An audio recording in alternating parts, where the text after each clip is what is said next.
grade in Department of Mechanical Engineering, Ramco Institute of Technology, Rajapalayam, Tamil Nadu.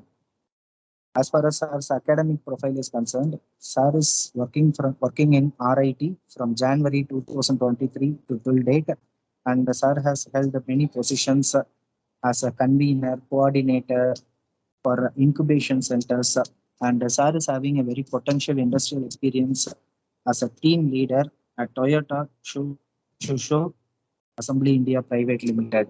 Sir completed his BE in Mechanical Engineering and postgraduate in ME, that is Energy Engineering, and Sir has completed Doctor of Philosophy in the area of research is solar thermal. So, as far as experience in administering IP and entrepreneurship is concerned, Sir is a certified patent agent and master trainer of EDI, Government of Tamil Nadu. Our chief guest has more than 7 years of experience in IP, that is intellectual property and entrepreneurship field. Sir has filed 4 patents on his own and helped in drafting more than 30 Indian patents. Sir holds 1 Indian patent grant, 4 copyright registrations for the academic works developed by his esteemed good self. His possession extends to 1 industrial design registration grant for the academic works. He has experience in handling the IP rights of the institute he works, including patent landscape analysis.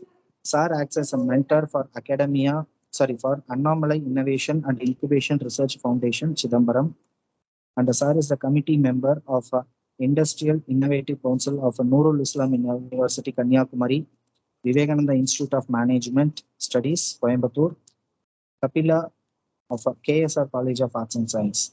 SAR is a certified domain scholar by NPTEL in patents and IPR domain and faculty advanced domain. SAR had shared his intellectual property and entrepreneurship expertise during 50 plus occasions in more than 30 institutions through guest lectures, workshops, and webinars. His thirst of getting expertise in IP and entrepreneurship field made him to successfully complete 20 plus online courses on IPR and entrepreneurship in MOOC platforms, and the learning still continues. So it gives me a very great privilege and honor for introducing the chief guest as such a great expertise. I personally welcome him, and it is my I want to deliver my thanks to the organizers for giving me the opportunity. Thank you.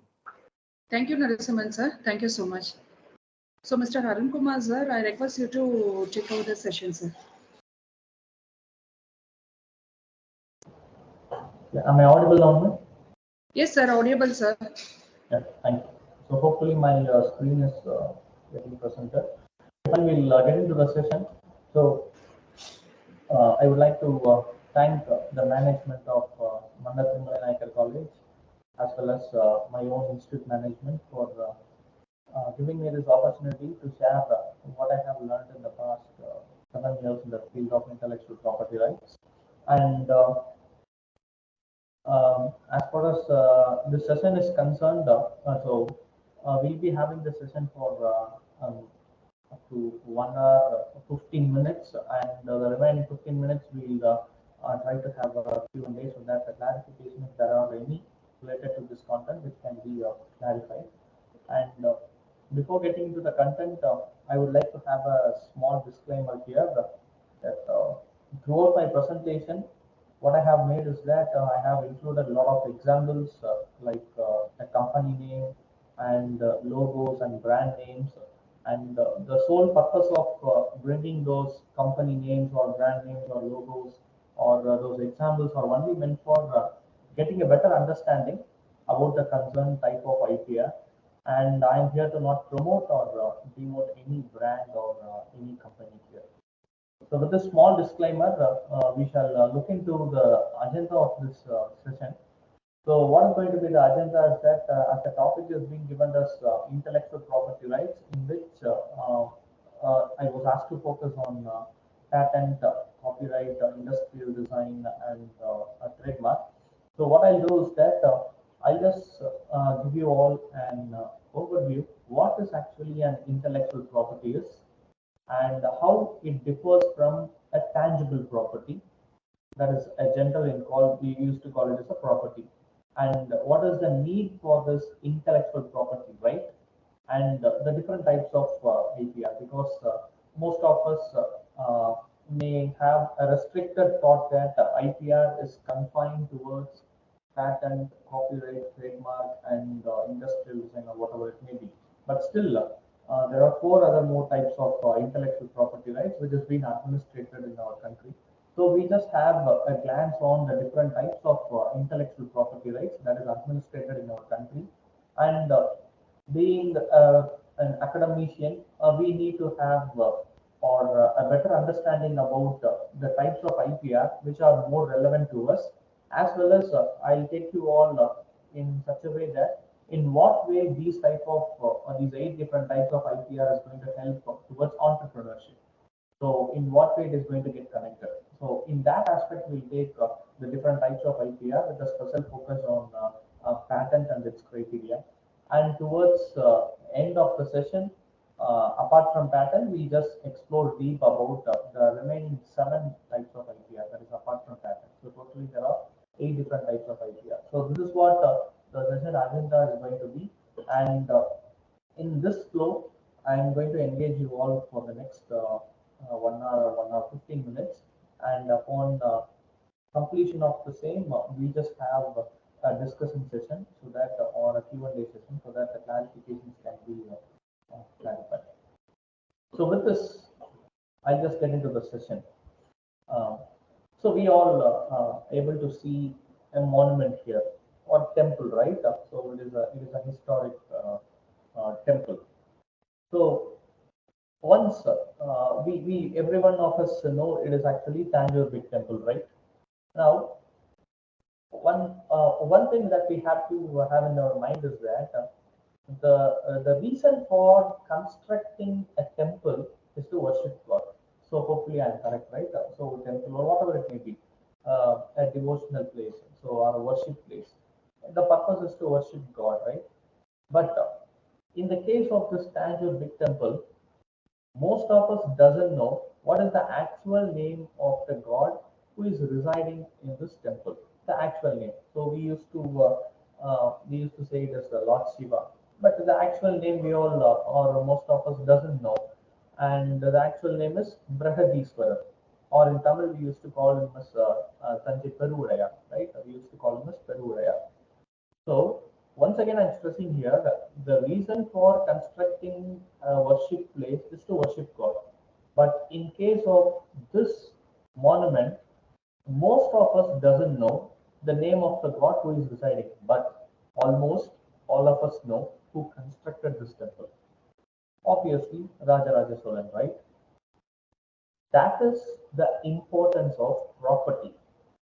Any kind of property which we are going to create or which we are going to leave it to the society or to our family members or to our next generations, that will help us to get remembered even after our death.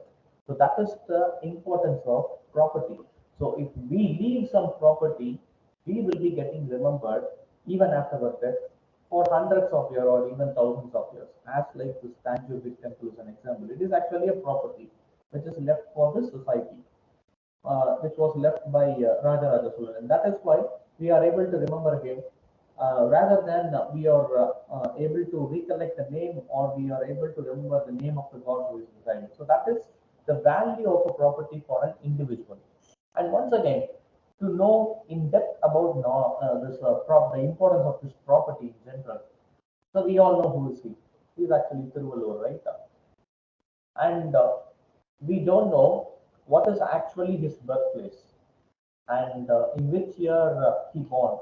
So we believe that he would have born before 2030 or 40 years back. But still, we don't know his exact birthplace, his appearance, how he will be looking. So the present image is also, it is just out of our, what to say, it is a kind of an illusion or it is not actually, it may not be his actual face. So we don't know anything about him, where he born and where he was brought up. We don't know anything about him. but still we are able to remember his name as Tiruvulluvar. The reason is that he left Tirukural to us. Almost 2000 plus years or 2050 years back, he born and he lived. We were able to remember his name, but most of us or all of us don't know the fifth or sixth generation of our family. So hopefully I'm right? So most of us doesn't know. To the maximum, we may know about our fourth generation, and before that we don't know. The reason is that those fifth or sixth generation ancestors, they did not left a property which could have been enjoyed by us.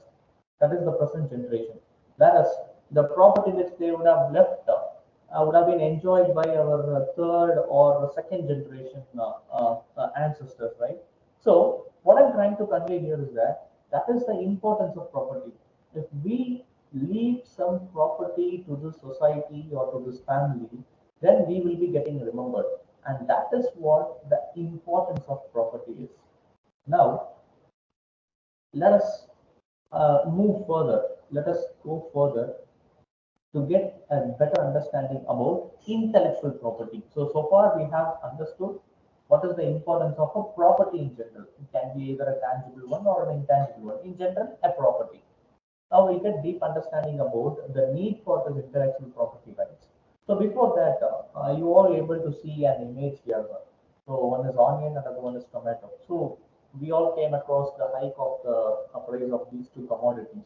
At least a couple of months back, both the commodities have crossed almost 100 rupees per kilogram, more than 100 rupees. And even now at present, the onion price is almost reaching towards 100 plus rupees per kilogram. Now, onion is a tangible property, or both these properties are tangible in nature. Tangible in the sense we can touch and feel. Now, I'm having a mobile phone, I can touch and feel the mobile phone.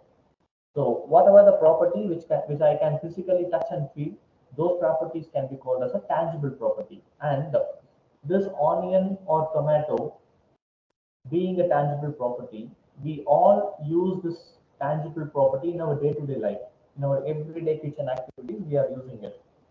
Now, what happens is that when the demand of these commodity increases, once again I'm stressing, this is a tangible property and we are used with this property, we are using it in our day-to-day activities, and when the price of this commodity rose from 13 or 30 or 20 rupees to 100 or 120 rupees, what started to happen is that people started to steal onion.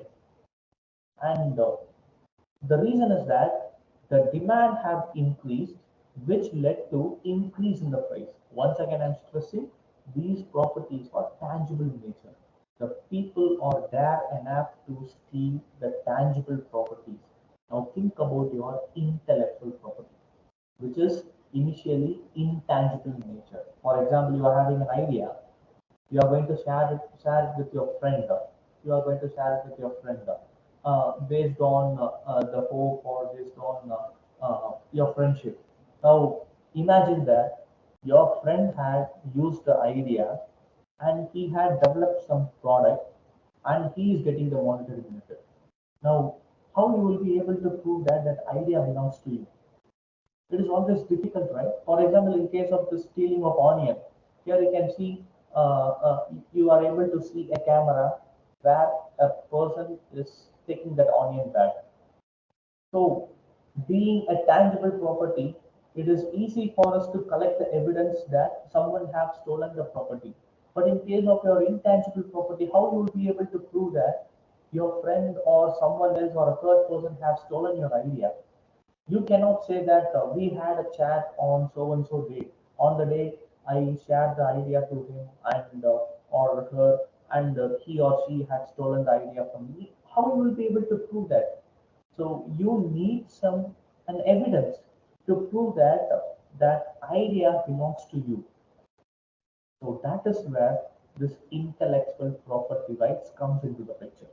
So hopefully you got the point. So the people are ready to steal even a tangible property. They are there enough to steal the tangible property. Now think about your intellectual property, which is intangible in nature.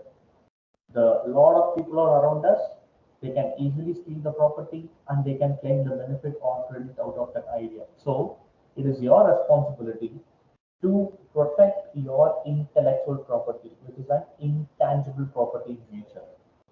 Say for example, you are having a vehicle. How you will be able to prove that vehicle belongs to you? So obviously, for example, if it is a car or a bike, you will be having a registration certificate, and in that registration certificate, you will be having all the details of your vehicle number, your engine number, the model, the manufacturer, the color, all these details along with the owner details. So with that, you will be able to prove that the property belongs to you. Now, in case of an intangible property, how you will be able to prove that this idea belongs to you? So, in legal system, we need some documentary evidence. We need some protective measures, and that is where this intellectual property rights comes into picture. So, to confine or to conclude, intellectual property is nothing but any kind of property that comes out of human intellect. It is called as an intellectual property, and the legal right which helps an individual or an organization to protect your intellectual property is called as intellectual property rights. So I'm having a home, I'm having a house, or I'm having a land. What is the evidence that that house or that land belongs to me? So obviously I'm having the deed, the house deed or the land deed. In a similar way, I'm having any kind of a tangible property. In what way I'll be able to prove that? With the help of my transactions and with the help of the bill. So if you want to prove that any property belongs to you, you need some documentary evidence. In a similar way, to protect your intellectual property, which is intangible in nature at the beginning, you need to protect or you need to have some legal system to protect it, which is called as an intellectual property right. So hopefully you got an idea. So what is the need for this intellectual property right is? Now, with this idea, we'll just go further. So we have started to talk about this intellectual property rights a lot in recent decade. So what is actually the reason for it? And if I'm going to own an intellectual property right, what is the benefit I'm going to get, or what is the or what kind of benefits or what kind of credits I'm going to enjoy? See, whatever the benefits or credits that you're going to enjoy with a tangible property, the same kind of benefit you can enjoy with this intellectual property, that is intangible property, if you hold or if you own an IPR. Now, for example, you have constructed a new home. What can you do with a new home? Either you can rent it, you can lease it, or you can stay in that home, or you can even sell it. Or if you think that, for example, the existing home is an old home, you want to renovate it, or you can destroy and construct a new home in that place. So all these benefits are coming for you. How you are able to get these benefits, or how you are able to get this right, is that the legal system provide you the right for it. In a similar way, if you hold an intellectual property right, you can lease it, you can license it, or you can own it, or even you can sell it. So all the benefits or enjoyment that you are getting out of a tangible property, the same benefits can also be received or you can enjoy with the help of an intellectual property right also. So ultimately, you're going to get a monetary benefit. So if you rent your home, you're going to get a rent every month. If you're going to lease, you will be getting a lump sum amount. If you are going to sell, once again you are going to get a lump sum amount. If you are going to stay in the home, now you are going to reduce your rental expenses. So ultimately, you are going to get the monetary benefit. And the same monetary benefit you can enjoy with the help of holding this intellectual property right. And what is a need, as we discussed earlier? So there are various needs, and as I told earlier, in the past 1 decade or less than that, all the governments have started to show keen interest on this intellectual property rights, because this entire economy has become a knowledge driven economy. We'll talk it in the next slide before that, we'll just understand what is the need of this intellectual property rights. So first, it prevents infringement. As I told earlier, no one will have the dare enough or no one will have the guts to steal your property. That is what it prevents infringement. So it prevents your competitor to copy your idea or copy your intellectual property. The next one is it gives a complete right to the inventor legally, as we saw on the previous slide. You can own it, you can sell it, you can use it, you can license it, or even if you want to destroy, you can destroy it. So whatever you want to do with that, all the legal benefits you will be enjoying with the help of this intellectual property right. The next one is it minimizes the needless investment in R&D. For example, if you are developing a product and if you want to see that, for example, you need a lot of time, you need a lot of manpower, you need a lot of efforts, and you need a lot of energy to develop the product. In meanwhile, if you are able to see that someone else, somewhere in the country or in the same country, they have developed the same product which you are trying to develop. Now, what you can do, you can simply get a license transfer from them instead of spending time in R&D, instead of spending money in R&D, instead of investing all your resources in R&D. You can simply get a license transfer from them, and that benefit is being given through this IPR. For example, if you have developed some a novel technology or a product, and if you are unable to manufacture and that is in a mass production, if you are unable to have a mass production and commercialize it, what you can do is that you can transfer the license to someone else who is having the infrastructure to have a mass production and commercialize it, so that you will be getting royalty, as like we do in the textbook. So the textbook, the copyright of the textbook is with the publisher, whereas the content in the textbook is developed by the concerned authors. Now the author cannot compile a book, I mean to the final structure, and they cannot print in the mass, and they cannot go to the market and sell their book. It is always a difficult or a challenging task, and that is why they are giving the content as well as the copyright to the concerned publishers. Now, what the publishers in turn do is that for every sale of the copy of the book, they'll be paying certain royalty to the author. So that is what, and how this happens is that it is because of this intellectual property right. So you will be able to minimize the needless investment in R&D. Next one is it improves the innovation index of the country, which we'll talk in detail in the next slide. The next one is it helps the inventor to provide licensing agreement, as I told you earlier. So if you are having any idea or if you are having any kind of invention or creations, and you can simply transfer the license and get a royalty in terms of monetary benefit.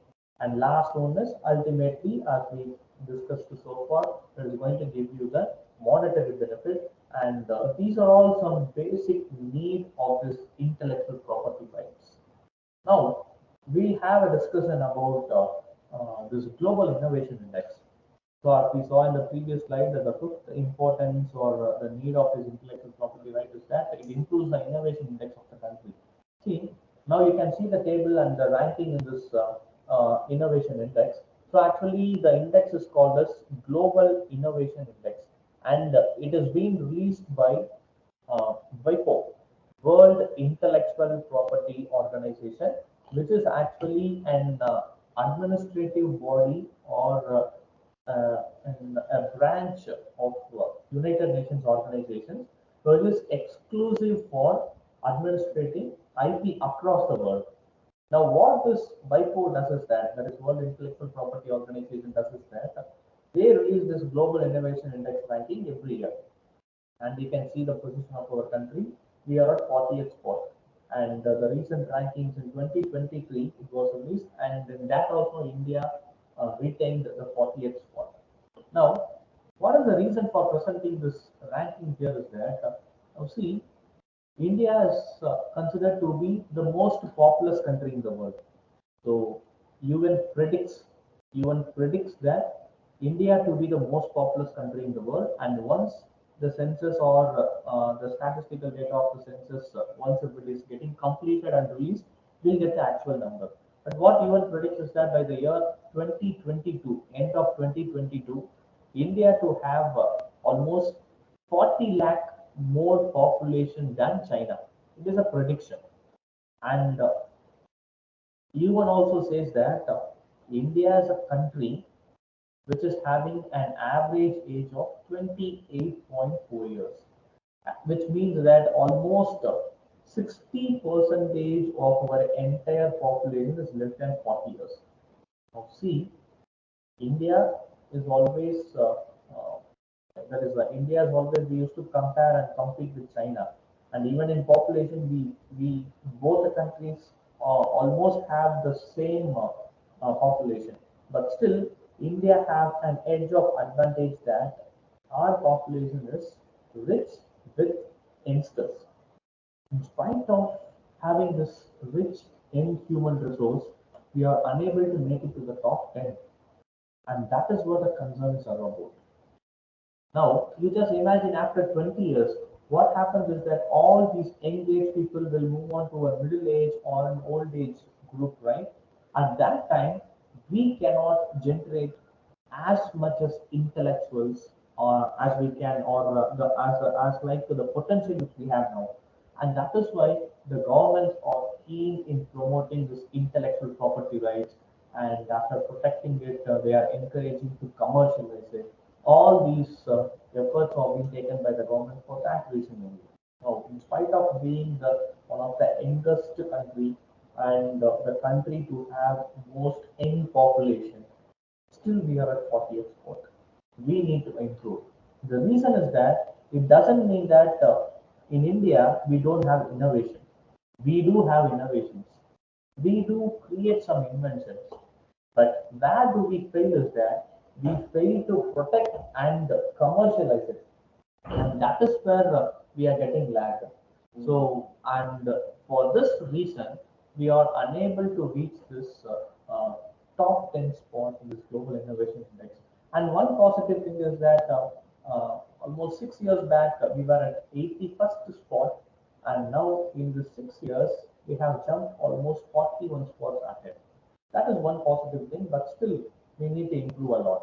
And as I told earlier, we do have inventions and innovations and novel creations, but we fail to protect, and this failure is because of lack of awareness. So I just add value to my point with the help of the statistical data, which I have took once again from WIPO. Now we just compare India and China in terms of patents. So as I told you earlier, 8 different types of IPR are there, and now we have a focus on this patents. Now you can see 4 graphs here, and the graph which are at left, the top and bottom, it is the graph reflecting in the statistics of India, and towards right, it indicates the statistics of China. Now, we just have a comparison here, and we take the first graph here. So here you can see 3 colors are there. One is orange, and other one is dark blue, and other one is light blue. Now, the difference between these graphs is that the graph which is at the top. So hopefully you are following the cursor. The graphs which are at the top indicates the patents applied by India and China. The first 2 graphs at the top indicates patents that are applied by India and China, and the graph which is at the bottom, these 2 graphs indicates patents granted in India and China. Now, once again, we'll go to the first graph, that is patents applied in India. So you can see 3 colors here. One is orange, and the other one is dark green, and the other one is light blue. So probably you will be able to see that dark blue or green as a black in color. So that dark color.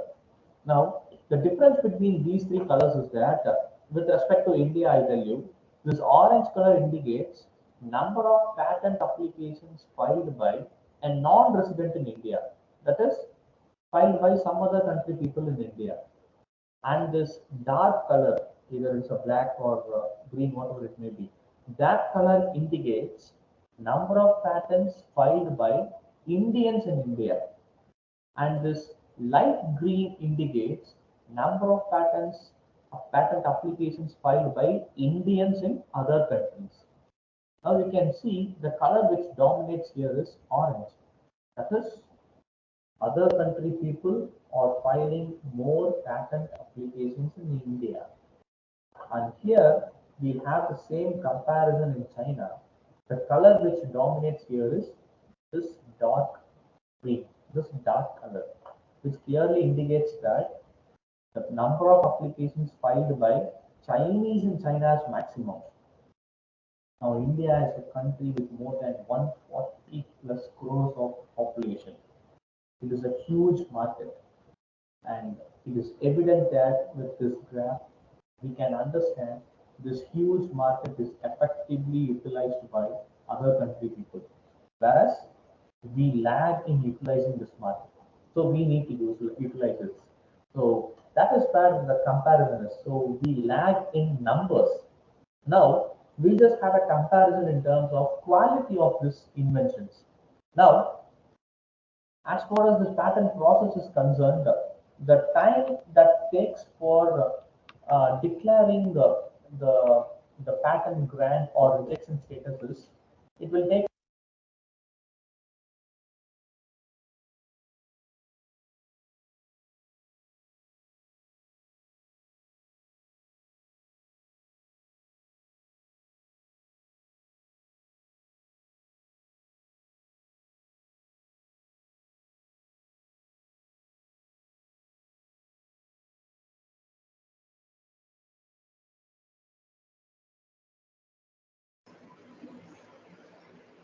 Hello, sir.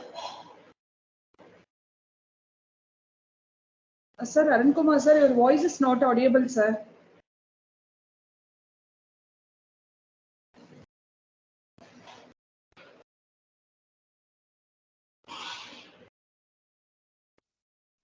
Ma'am, am I audible now?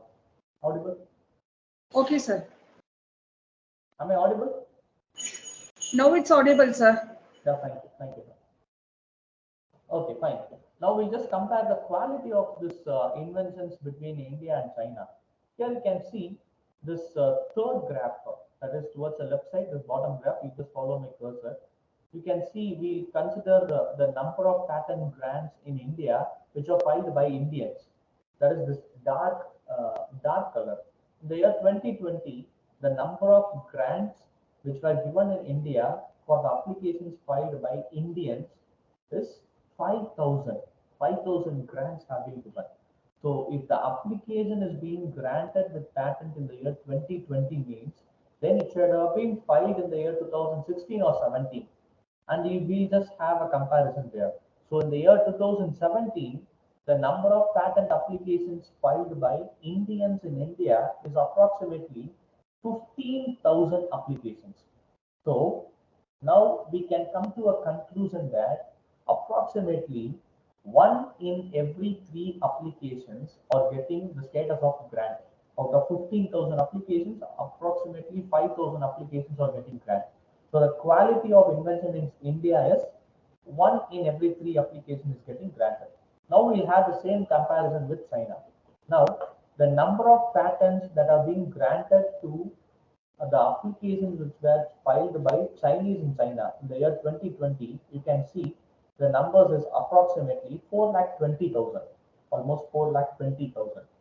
If it is granted in the year 2020 means it should have been filed in the year 16 or 17. Now in the year 2017, you can see the number of patent applications filed in China is approximately 12,50,000. So out of 12,50,000, approximately 4,20,000 applications are getting granted, which clearly indicates that there also 1 in every 3 applications is getting granted. So both in India and China, 1 in every 3 applications is getting granted. So we are nowhere having a compromise in quality of applications. So where to have lackness is that we lack in awareness to protect our innovations. And being a knowledge-driven economy, and if we want to be in the driver's seat of this knowledge-driven economy, we need to come up with this creative innovations and we need to protect those innovations, which helps us to commercialize it. And if so, India can become the hub of manufacturing, hub of technology, so that we can build this knowledge-driven economy. So, just for your an insight, this is the statistical number of India. So it is a comparison between 2020 academic, I mean the financial year, and 21-22 financial year. 2020-2021 financial year and 21-22 financial year. So here you can see the numbers have increased in terms of filing. So in the year 2020-21 financial year, we have filed 58,500 applications. It have rose up to 66,440 applications. And one positive thing, or one thing which we can proudly say, is that Tamil Nadu is the state which is having more number of patent filing. So in the year 2020-21 financial year, it was actually Maharashtra followed by Tamil Nadu, and in the next immediate financial year, it have changed to Tamil Nadu first and Maharashtra to the second spot. So we all have this ecosystem. The governments are having a lot of facilitations to protect our inventions and innovations. So what we have to use is that we need to just utilize this platform so that we can effectively, what we can do is that file this IP rights and commercialize it. And we individuals can also get benefit out of it, as well as the country in turn will also get benefit out of this.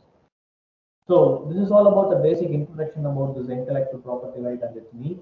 Now we'll move on to the fourth agenda of this session, that is the type of intellectual property right. As I told you earlier, IP right is not confined to 3 or 4 type of right. There are 8 different types of IP that is administered in India, and for the next 45 minutes, we just explore what are all those these 8 different types of intellectual property rights. So the first one is patent. So what actually a patent is that? A patent is a type of IPR. It is one type of IPR which is granted or which is given for inventions and innovations. So in India, patent is given for inventions and innovations, as well as in most of the countries or almost all the countries. And this invention can be either a product or a process, because most of us have a myth that patent will be granted only for a product. It is not so. Even for a process, patent is granted. So for example, to put it in a simple way, everyone used to cook, right? Everyone used to cook, but the taste of the final recipe differs from person to person. The reason is that it may be a change in composition of the ingredients, or the flow of ingredients which you add to that recipe. Probably one person may add in a flow of recipe A, B, and C, and someone else would add in a flow that A followed by C and then B. So this change in sequence, this change in ingredient composition, it makes the difference. And if that change in process or the flow, if it founds to be novel, and if it has some impact towards that outcome means, then that can be protected under this patent. So the process, just to give basic understanding about the process, I have told this example. So I'm not confining that. This food recipe process is alone can be converted into a patent right. So and just to make it as an example, I am telling this. Okay. So patent is granted for inventions and innovation, and that invention can be either a product or a process, and that product can be either in tangible form or even in an intangible form. Once again, there is a general myth that for getting a patent, we need to have a product which is physically available, which should be in a tangible form. It is not so. Even an intangible form of product can also be protected under patent. And Another big myth among all the people there is that patent is meant for a remarkable inventions, a breakthrough inventions, which is only possible for scientists and other technologists. It is not so. Simple solutions to a societal problem or an existing problem can also be protected under patent. And that is why I have shown an example here. You can see an image in the slide, which is actually called a shovel with a wheel. A shovel with a wheel. Now you just ignore the wheel. You just ignore the wheel and consider only the shovel. And you just imagine that you are going to handle the shovel. Now I am going to handle the shovel. I am a right-hander. If I am being a right-hander, maximum power lies in my right hand. Now, if I am going to handle the shovel, what happens is that naturally my right hand goes to the handle of the shovel, right? You just ignore the wheel and think about that image, how it will be. So the right hand will be naturally going towards the handle of the wheel, and the left hand goes to the middle of the stem, right? That is the shovel. So if I am going to lift the weight from one place to another place, being a right-hander, the maximum weight will be lying on my left hand. Similarly, vice versa for the left-hander. The left-handers will have maximum power on their left hand, whereas while handling the shovel, the maximum load will be relying on or lying on their right hand. Now, this is the problem with this shovel, and that is how the inventors came up with this solution called a shovel with a wheel. Now a wheel is being attached to the shovel. Now what as a user I can do? I can keep both my hands on the handle. I can just move the shovel with the help of this wheel. I can lift the weight. Once again, I can move from one place to another place with the help of the wheel. I can offload it. Now this is the benefit. Now, why I have shown the example here is that it's a simpler solution, right? The simple solution is protected under patent, and you can see the patent number there. So it is being granted in US, and the patent number is 7631443. Now, why I have shown here is that, as I told earlier, generally, or most of us have the myth that patents are only meant for a remarkable or breakthrough invention. This is actually not so. Even as simpler solutions can also be protected under patent. And for getting a patent, what one have to do is that they have to ensure that whether their invention or innovation is satisfying these three criteria. So the three criteria are novelty, inventive step, and industrial applicability. So these three are the criteria, and which has to be satisfied by an invention to get a grant of patent. We just have a deep look into what these three criteria are in detail. Now, before that, I'll just show you an example here how patent had made a remarkable change to a person's life, and hopefully everyone will be knowing about this invention. It is actually an LED stump. So at present the World Cup cricket, men's cricket is going on. So everyone are familiar with this LED stump, right? And what actually this LED stump is meant for is that to improve the accuracy of decision in terms of run out or stumping. So once the bail is off from the stump, once the bail is coming out of the stump, this LED light will be glowing. And the person who is standing behind this LED stump is the actual inventor of this LED stump. His name is Braun Eckermann, and he claims that the accuracy of this LED light, that is the time gap at which the LED light starts to glow once the bail is off from the stump, is that 1 by 1 lakh per second. So that is the accuracy he is claiming. And for your information, this LED stump was actually invented, and it is being filed for a patent application in the year 2011 in almost more than 150 plus countries. In 2013, the grant of patent was given for this LED stump. In 2014, ICC officially introduced this LED stump in its T20 World Cricket Tournament, and the rest is the history, right? So from 2014, we have started to use this LED stump. Now, as I told you earlier, the patent grant is meant for 20 years. So from the date of filing. So if he had filed in the year 2011, means until 2031, he will be holding the right. And for your information, the price of this LED stump is unimaginable. The price of a single LED stump is estimated to be 12 lakh rupees. 12 lakh rupees. And that is the impact of intellectual property right. And probably you would have came across this news which happened in the recent edition of IPL. So this bowler was bowling the last over against Mumbai Indians. He broke two LED stumps in the two consecutive balls. And next day he came in the headline of Sports News, and at the bottom you can see two LED stumps were broken, which are worth of 24 lakh rupees.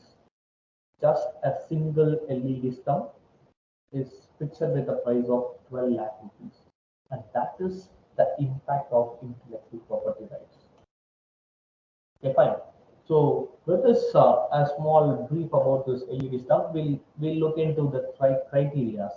So as I told you, the three criteria are novelty, inventive step, and industrial applicability. Now we'll just explore what these three criteria are. The first one is novelty. What actually novelty is that? It must be new, and it should not be known to anyone else anywhere in the world. Now, I'll make you to have a better understanding what actually a novelty is. Now, see, uh, being an academician, we all know that we used to handle large volume of paper. And if you want to hold a large volume of paper, before using this gem clip, what is the method we were following is that we used to tear the paper, or we used to pierce the paper. We'll be putting a hole on it, and we used to hold a large bunch of paper with the help of a thread, right? Now, the problem with that method is that as we are piercing the paper, and once the days goes on, the paper will start to tear off. Now that is a problem. And to address the problem, we have started to use this gem clip. Now that is novel. What actually is gem clip? Gem clip is not a new invention. It is actually a straight string, right? This straight string is being bended or folded to 180 degree in both the ends in opposite directions, right? It is actually a straight string which is folded or which is bended to 180 degree in both the ends in opposite direction. That is novel. With an existing string, they made it for a new kind of application, and that is claimed to be novel. And now the problem with this gem clip is that we cannot hold a large bunch of paper. We need to restrict ourselves in terms of number of pages, because if you try to hold large number of pages, once if you turn the pages, it will be flying off, right? And to overcome that problem, we introduced this clip called binder clip. Now, with the help of this binder clip of various sizes, what we can do is that we can hold a large volume of paper depending on the size of the binder clip. Now, the mechanism that is being used in the binder clip is not completely new, right? It is actually the mechanism which is used in the clips which we are using for drying the cloth. The same spring mechanism, right? Now, a same mechanism or a same technology, if it is getting applied for a different application, it can also be claimed to be novel. So hopefully you got the point, what actually a novelty is. So the first point indicates that it must not be known to anyone else in the world, and it must be new. That brings a big question mark. How can I come up with a novel idea which is not known to anyone else in the world? It is as simple as that. Changing of application can also be claimed to be novel. Now we move on to the second criteria, which is called as inventive step. What actually an inventive step is that Patents Act defines inventive step as that it should have some technical advancement or economic significance. The problem which you are addressing or the improvement which you are giving to an existing solution, it must have some technical advancement so that the efficacy of the solution is improved, and or it must have an economic significance. What actually an economic significance? As I told you earlier, I am bringing a process. For example, the price of the mobile phone you consider to be at 10,000 or 11,000 rupees something, and I am coming up with a process. With the help of the process, what I am doing is that I am bringing down the price of this mobile phone to 6,000 rupees or 7,000 rupees for the same features, without having any relaxation in features of any feature in this mobile phone. With the help of the process alone, I am bringing the price from 10,000 rupees to 6,000 or 7,000, then that can be considered to be inventive step. That is economic significance. So that is what the second criteria. And third one is industrial applicability. As I told in the beginning, any kind of intellect, it will be always initially having an intangible form. That is, it will be originating as an idea, but we cannot make all the idea into a real-time product. So hopefully you got the point there. Everyone will have some idea, but we cannot convert those ideas into a real-time product. And to ensure that, the third criteria has been introduced, which is called as industrial applicability. That is, it must be able to be manufactured in an industry. So these three are the criteria which your invention has to get satisfied, so that your invention can also be protected under patent. And being an entrepreneur, if your entrepreneurship is towards a technologically or a technical product means, then this patent is going to make a huge impact in your entrepreneurship career. If you apply for patent and if you get a grant of patent, then you will be enjoying that benefit for 20 years from the date of filing. No any competitor can impact or can copy your invention. So to conclude, patent is not a big deal at all. 90% of the patents which are granted as on date is only for improvements to an existing inventions. They are not a new invention. Just to make it as simple to get understand, here you can see this player, a cricket player. He is actually Phil Hughes, and towards the right you can see that GIF, what happened to him while he was playing this local match in Australia. He's an Australian cricketer, so he tried to play a pull shot, but unfortunately he missed the ball. And what happened is that the ball struck the portion behind his ears on his head, and immediately he got collapsed within few seconds, and he died in fact. Now the problem that or the reason for this fatal accident is that there is no any protection in the helmet to protect the area behind your ears. Now, to address this problem, Missouri Group Limited in England, they came with this new kind of helmet or a new design of helmet, which is having a protection to protect your place that is located behind your ears. Now you can see in cricket, all the players, they are using this kind of helmet. That is what. So there are a lot of problems around us, and if you are able to come up with a solution which addresses the problem, then that improvements can also be protected under patent. And if you are in a field of entrepreneurship, and if you are a technopreneur, then patent is the most suitable kind of IPR, which helps you to have that market advantage or that uniqueness at least for 20 years with the help of the technology. Now we move on to the next type of IPR, that is copyright. So what actually a copyright is that, as I told you, the patent is, I'll just conclude patent. Patent is meant for inventions and innovation. And that invention can be either a product or a process. And that product can be either a tangible one or an intangible one. And patent is granted for 20 years from the date of application. And the criteria which has to be satisfied to get a grant of patent is novelty, inventive step, and industrial applicability. Now, copyright is concerned with creations, and that creations can be either a literary work, a drama, a sound recording, an art, a music, cinematography, or even a computer software program. So these steps can be protected in India under copyright. It cannot overlap with other kind of IPR. So we have a defined kind of administrative structure which clearly defines what kind of IPR is meant for what kind of developments. So if it is going to be an invention or innovation, then it is only meant with patent. If it is going to be a creation which falls under any of these 7 categories, then it will be confined towards copyright. And this copyright is concerned, copyright can be granted for a period of 60 years after the death of the creator. For example, assume that I have applied for a copyright.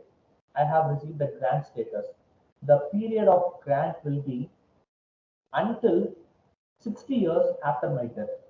So after my death, who is going to get the benefit for the 60 years?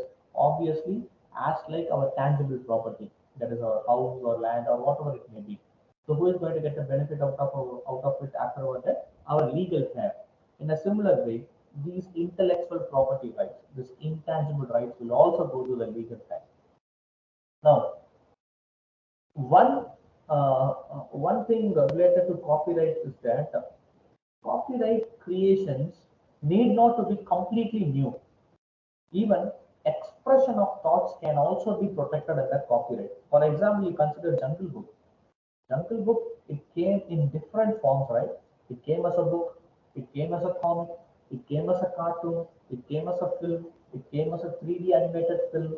So it had its different forms, and all those different forms are developed by different creators, and those every creator are eligible for getting copyright for their own expression of thought. So Rudyard Kipling, he delivered it as a book, and he is the original creator. And the other creators, they they had their own intellectual applications. They created their own expression of thoughts, and the same story was presented to the audience in different way, and that those creators have also applied their intellect, and they are eligible for copyright provided they are acknowledging the original creator. And that is why you can see in the film and film industry, if any film is created based on a story or a book, they used to acknowledge the author of the book, and that acknowledgement is required here. And if the acknowledgement is provided, then those expression of thought can also be protected under copyright. And in fact, one more beauty of this copyright is that compilation of work can also be protected under copyright. Being an academician, what we can do is that we can compile a work, we can compile a book, and the compilation of work can also be protected under copyright. And an example here is that the presentation which I'm presenting now is protected under copyright. See, there is nothing new. What I have did, I have compiled a presentation by collecting information from various sources, and wherever I am presenting the content, I have acknowledged. So you can see in this presentation at the bottom of the image, I have acknowledged the source of the images. So this acknowledgement, with this acknowledgement, I have compiled information from various sources, and I have made a presentation which is in the form that the audience requires. And this compilation of work is also protected under copyright. So that is all about copyright is concerned. Now we'll move on to the next form of IP right, that is called a trade secret. What actually a trade secret is that if you are doing a business, if you are in entrepreneurship field, and if you feel that some parameters or some stuff which helps you to get a market advantage over your competitor means, then those stuffs can be protected under copyright. I'm sorry, trade secret. And the trade secret can you risk indefinite period of time until the secret is revealed. This can be protected under trade secret. For example, Coke, a well-known example. Coke is in the market for more than 120 or 110 years. Still, no any competitor are able to replicate the same taste of Coke. The reason is that they protect that the trade formula in the trade secret. Not only Coke, almost all the beverages, but why I have specifically mentioned the Coke is that because it is in the field for more than 120 years. No any competition, and still they are leading the market, right? No any competitors are able to replicate because they maintain it as a trade secret. And for your information, The trade secret formula, that is a trade formula of this Coke, was actually developed by this chemist. He is actually named as John S. Pemberton. During his lifetime, he transferred the complete license to a company which later formed into Coca-Cola. And it has been said that Coke is investing a lot to protect the trade formula, and it has been said that the trade formula is protected in a high technology vault in Coke World Museum located in California. So in that way, if you feel in your business any stuff which gives you the market advantage over the competitor, for example, you consider Google. Google is not the only search engine. There are a lot of other search engines out there.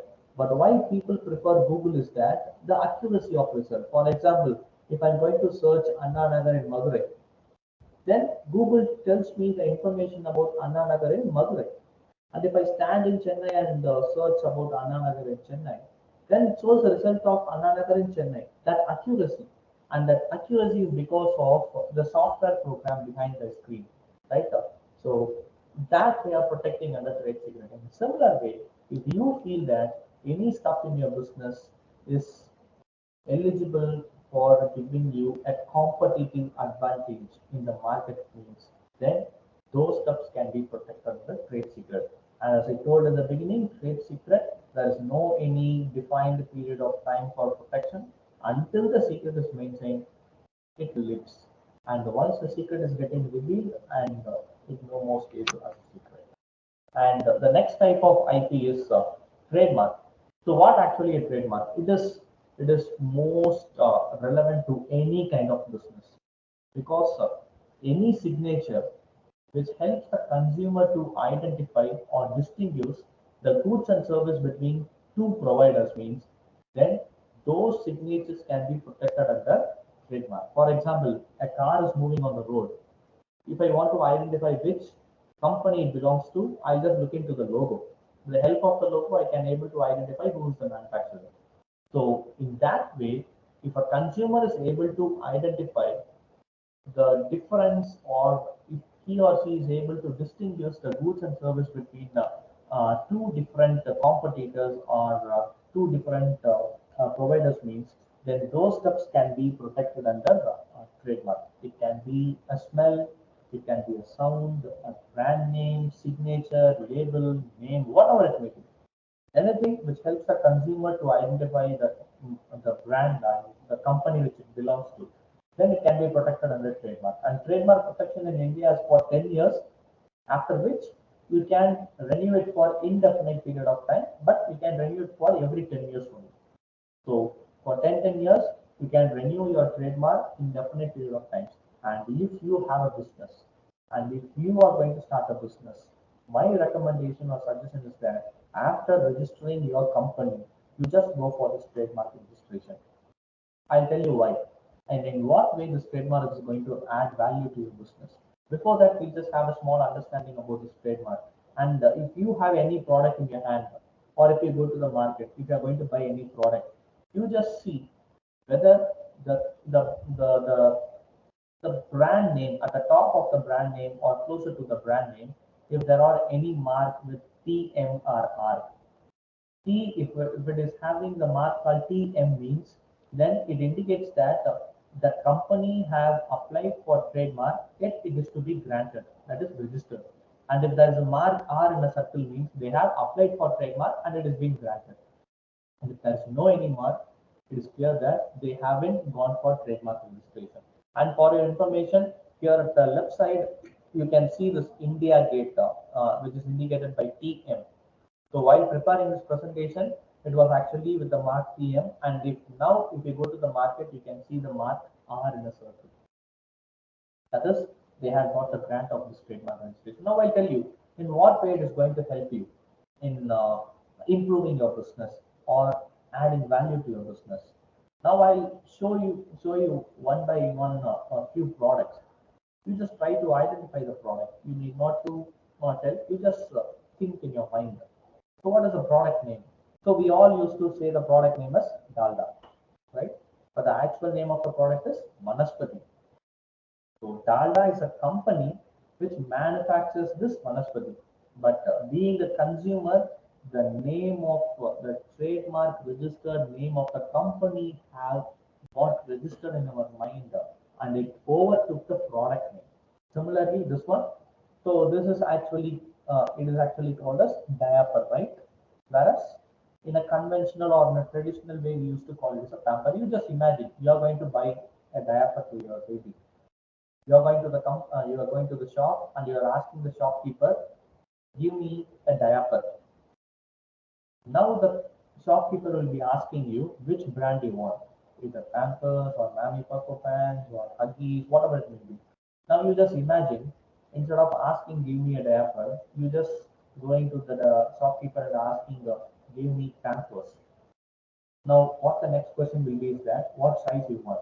Now if you ask the shopkeeper give me Pampers, at that point, being a consumer, you are automatically eliminating the remaining competitor into the screen, into the picture.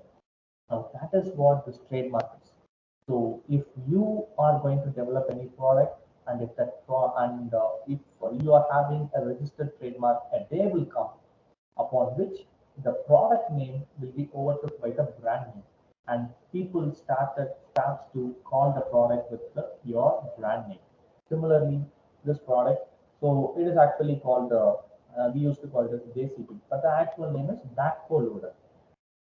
And similarly, this machine, it is actually called as a photocopier. And nowadays, if you go to any photocopying shop, you cannot see the machine with the company Xerox. Now it is being replaced in the market with HP or Canon. But if you come out of the shop and see the name of the shop in the board, it is mentioned as Xerox shop. That is the impact the trademark creates. And that is why I'm stressing that if you are going to start any business or if you are running any business, you just apply for trademark and that will create an impact very soon. And next one is the industrial design. Next type of IP is industrial design or design registration. And this industrial design in India is only meant for aesthetic look of a product. So, for example, I don't know how many of you use this pen now. You can see this pen, right? And by seeing the pen at a longer distance, we can, or most of them, those who have used, we used to identify this pen as pentonic. Now, the reason why I'm able to identify this as a pentonic is the appearance. This black color and this blue indications, the shape of this pen helps me to identify, even though if I'm unable to read the name, it helps me to identify that it belongs to pentonic. And in that way, the aesthetic appearance of the product, which helps you to identify the brand name or company name, then that can be protected under industrial design. And if you are going to do a business and if your product is having any unique shape, then you try to protect it under industrial design, and that will give you the market advantage. And the tenure of protection is 10 years, which can be extended to 15 years. So totally, the grant period is for 15 years in India. So for example, to consider this bottle, Indulekha, right? Obviously, I haven't shown the name here. Whereas without showing the name, you are able to identify the shape as the bottle belongs to Indulekha because the shape of the bottle. In that way, if any unique shape is there, then those stuffs can be protected under industrial design.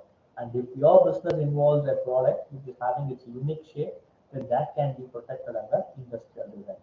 And the sixth form of IP that is administered in India is plant variety protection.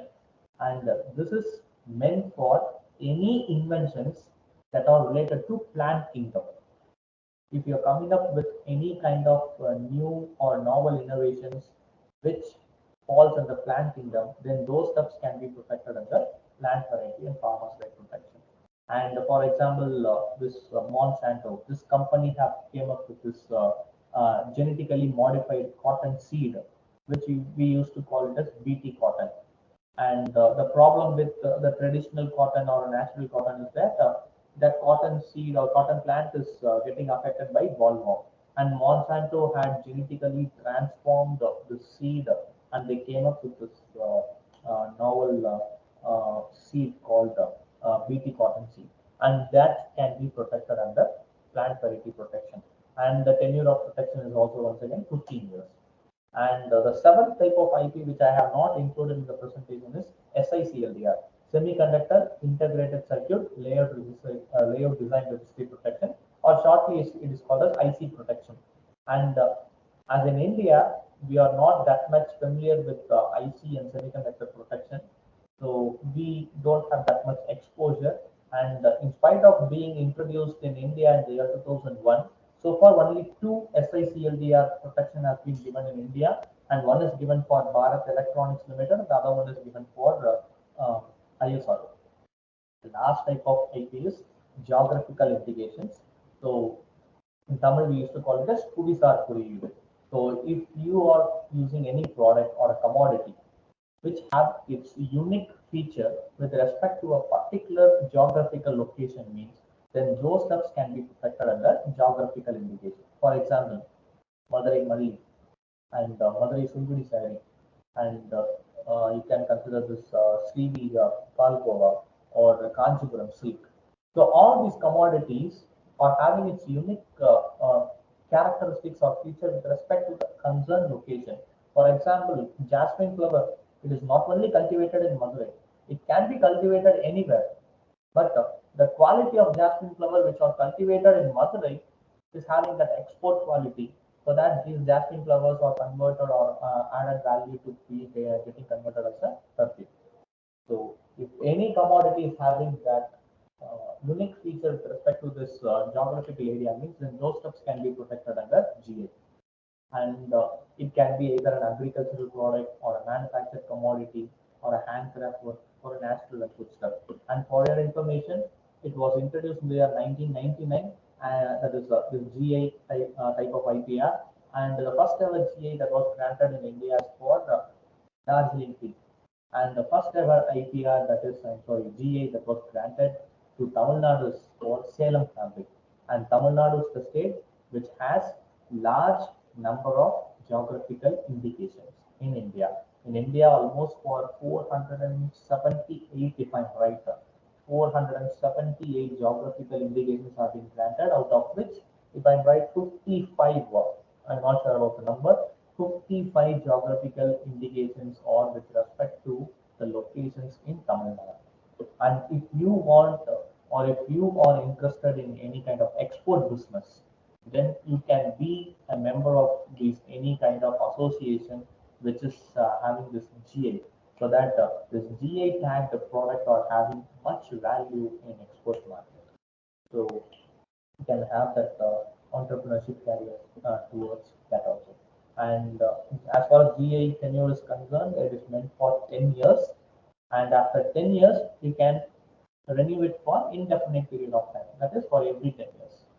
So that is all about the different types of intellectual property rights.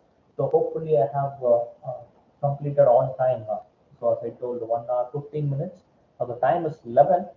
Now with this, I would like to conclude with the concluding remarks that I would like to thank the management of Manna Tirumala College, as well as my own institute again for providing me this platform to share what I have learned in the past 7 years in the field of intellectual property rights.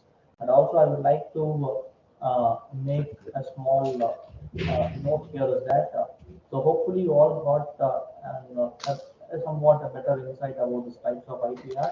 So the closing remark with the request, what I'm going to make a request here is that you all work on your innovations or creations or whatever it may be.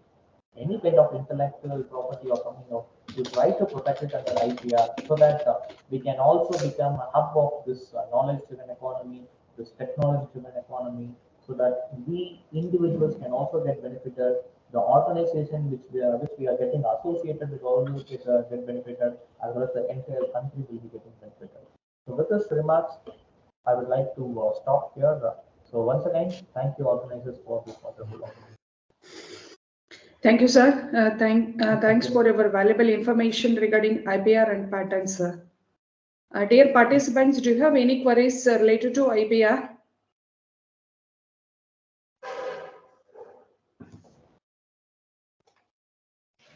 Respected Arun Kumar sir, this side is Narasimhan.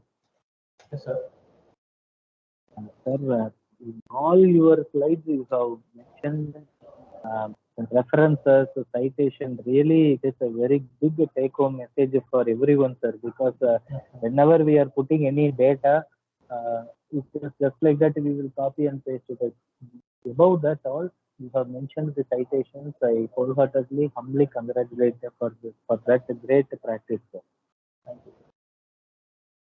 Sir, and another one more thing, as far as this geographical indicators is concerned, whether it is any domain specific, sir, that means suppose being a computer science faculty or management faculty, we can do some patterns on our own geographic location. Say, for example, I am hailing from, my native is from Tanjavur. So in Tanjavur, there are many products, even handicrafts are there, sir. Is there any discipline specific thing, sir, or we need to meet any educational qualifications, sir? No, sir. Actually, one eligibility is that either a society or an association or a group of people alone can apply for this geographical indication. GI won't be granted for any individuals. And as you rightly told that you belong to Tanjore, right? Tanjore, the Kalayati Bomai, as well as Yes, and the Gadam, and few other products. If I'm right, Tanjore district holds maximum number of geographical indications within Tamil Nadu. If I'm right, 6 products are there. I'm not sure about the different products. We can just explore on the website also. So Tanjore is the district which is having maximum number of geographical indications in Tamil Nadu. If I'm right, 6 numbers are there. And one restriction is that no individual can apply for geographical indication. It should be a society or a community or a group of people. So for them alone will be this geographical indication will be granted. And the main purpose of this geographical indication is that to promote this native products, because as the world have got globalized, many products are coming, and in this competition, all over the local products are getting vanished. So to keep them in life and to keep the livelihood of the people who rely on these products live, and that is why the GA is being promoted. And more specific, our government, the government of Tamil Nadu, for the past 1 decade, they are keen in promoting the products which are related to our own geographical location. So once again, geographical indications, it will not be given for an individual. It is meant for a group of association or a society. So first we need to register that association properly with the government of Tamil Nadu or government of India. Then we can go for GA. Yes, sir. Yes, sir. Yes, exactly. But what you have to ensure is that, if, for example, you just assume that Tanjavur Gadam is not, it is just for an example. And what you have to do is that you have to collect all the manufacturers of this Tanjavur Gadam. You have to form an association. You have to register it. And with the help of the society, what you have to do is that you need to go for this job. Okay, sir. Okay. Sir, thanks a lot, sir. Great presentation, sir. Thank you. Most humble thanks. Thank you.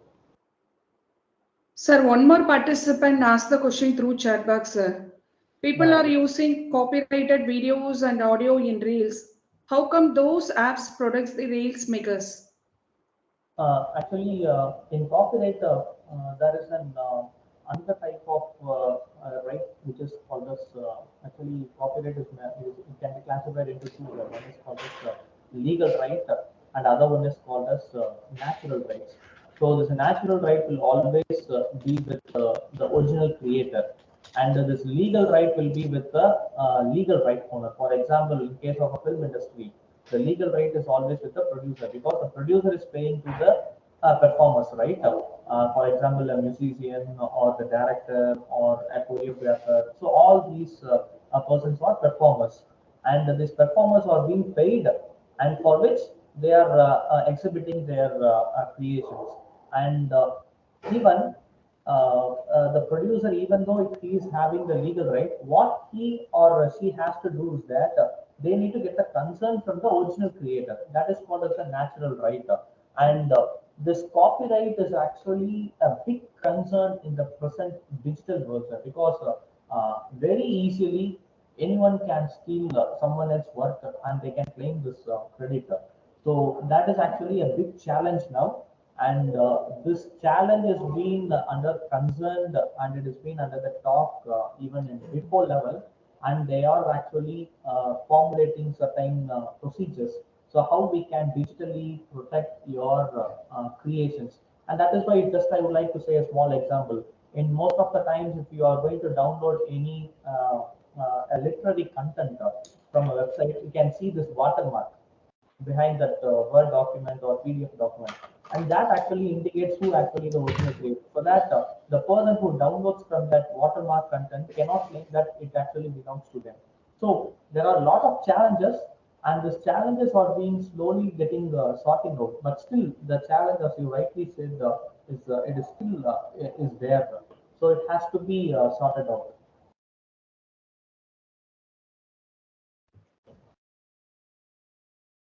Thank you, sir. Thank you so much, sir. Thank you. So, dear participants, did you have any queries?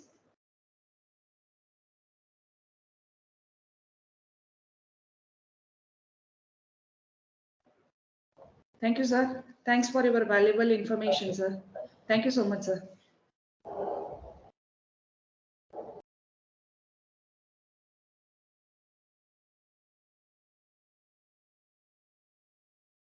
Jacqueline, ma'am.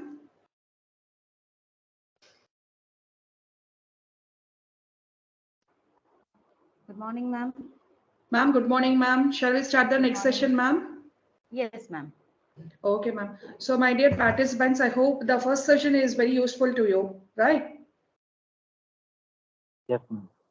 Okay, I request Mr. Narasimhan, sir, to introduce the resource person. Thanks to one and all. First and foremost, I would like to thank the organizer for giving me an opportunity to introduce the chief guest of this session, Dr. P. Jacqueline, Assistant Professor, American School of Business Administration, the American College, Madurai. Madam has accomplished several career goals by energizing fresh minds through her professional training and teaching. And also, Madam got ample of experience in personal and legal department in PNFTC. As far as the Madam is concerned, Madam is reliable, efficient, and accurate in her roles and responsibilities, and self-motivated with the ability to contribute more as a member of growing team.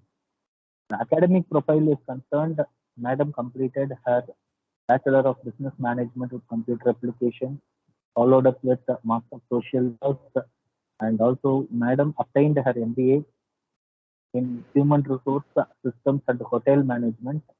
Madam is qualified in state level eligibility test for lecturership in management and completed her MPhil in management and PhD in management. Madam has got 8 years of teaching experience and 7 years of industry experience and totally 15 years of her teaching and industry experience. Madam is determinants of organizational citizenship behavior among IT employees, the role of job characteristics, job satisfaction, and organizational commitments.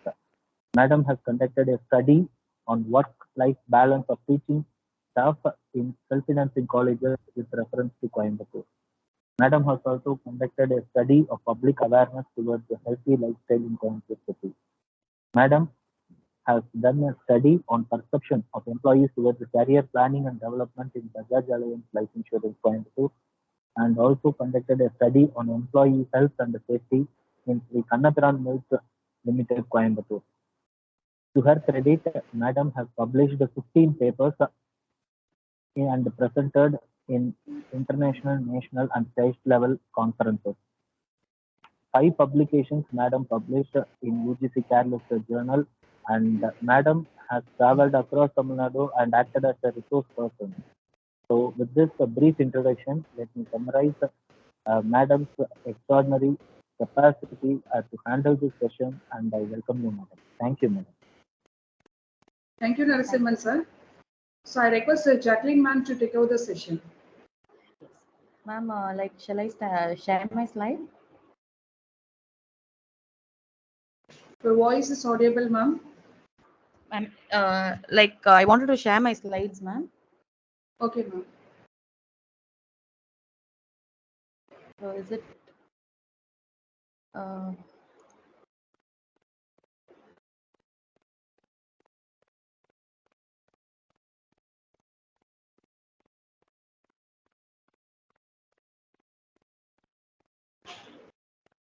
is it visible, ma'am? Yes, ma'am. Visible. Yes, ma'am. Thank you, ma'am. So, first and foremost, I would like to thank Mannar Thirumalai Naikar College and DST for giving me an opportunity. And thanks to Niranjini ma'am, who has always been a pillar for my support. Thank you, ma'am. So, the topic for today, which is given to me, is marketing management in MSME, advertising, sales, and brand building. So to start with, let me go with what is marketing management according to Philip Kotler in 2022. So it is centered on creating, planning, and implementing strategies that would help to achieve wider business opportunities. These business objectives can involve increasing brand awareness, boosting profile, or entering previously untapped market. So similarly, so let me start with since all of them are professors of various institutions, so we know the basics of what marketing management is. So marketing is nothing but we are trying to reach our product to the ultimate consumers.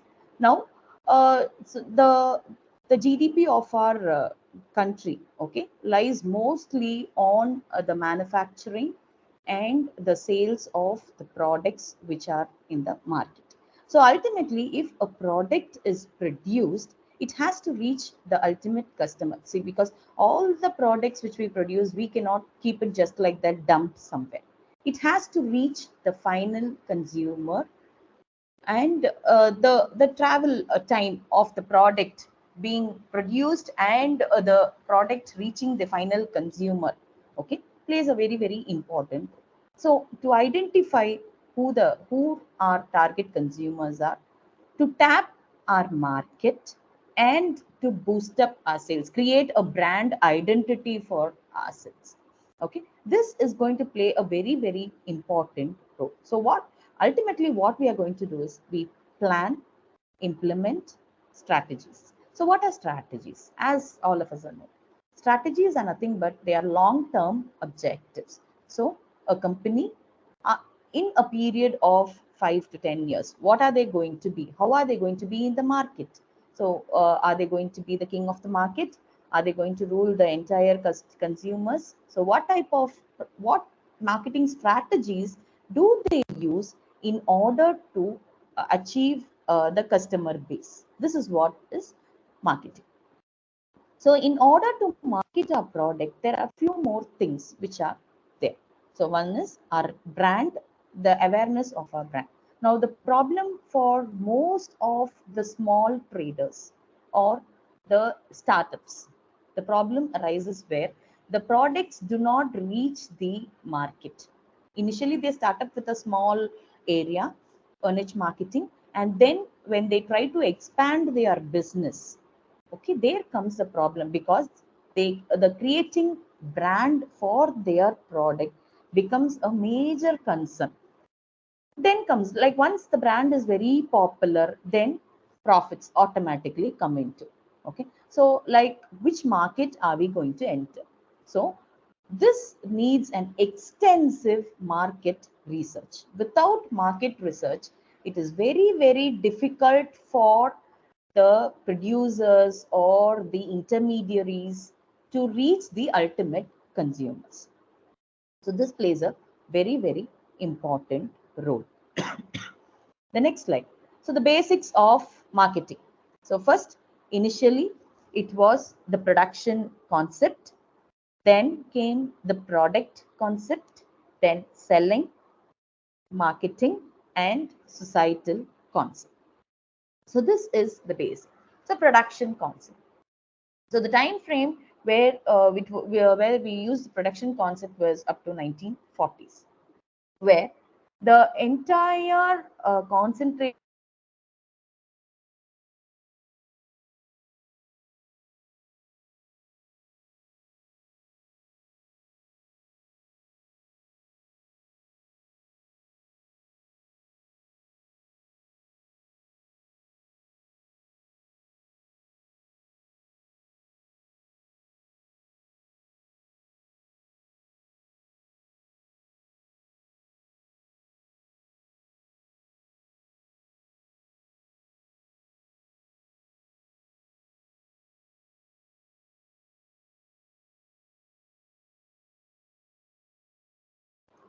Ma'am, can you get me?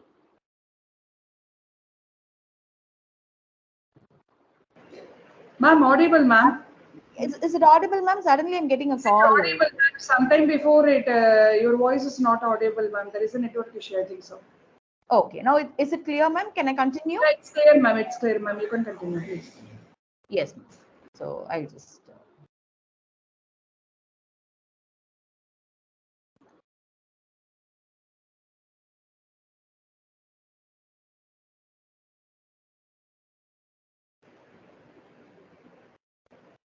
The presentation is visible, ma'am.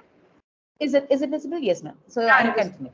Okay. So initially we started with the production concept where like the total concentration was only on producing a product and reaching it to the customer. They were not bothered on whether the product is actually needed for the customer, or like it was not according to the needs and wants of the customers. It was just a product which they wanted to produce and at a very low cost, and they wanted to reach their target audience. So this was up to 1940s. Then came the concept of product. So like in this production concept, it was totally like Ford Motors T concept. Okay. T model. They used it for they concentrated only on production of cars, and they did not uh, like concentrate on what consumers need. Then came the product concept, where the whole emphasis was on the quality of the product. So they did not concentrate on reducing the cost of production, but quality played a very, very important role in this period. So this carried on until 1960s. So like again, here when it came to product concept, like the example which I would give is Apple. So once we feel that a product is very, very strong, we need not compromise on anything. Okay. So only importance was given to quality of the product. So many companies now, they focus on their quality and without compromising on the cost. Next, the next era, like next period, was selling concept. So it was selling orientation. So selling orientation here, they did not concentrate on the quality, or they did not concentrate on reducing the cost of production, but the only concentration was to sell whatever they had in their hand. So whatever they had, okay, that was sold to the ultimate consumers.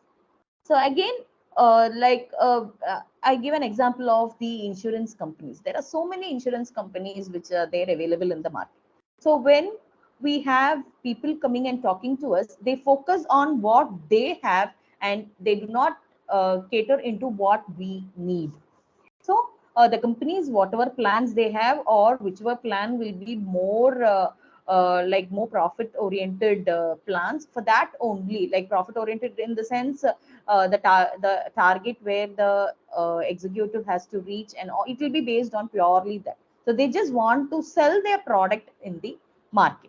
So this is the selling concept which was there in 1950s to 1970s.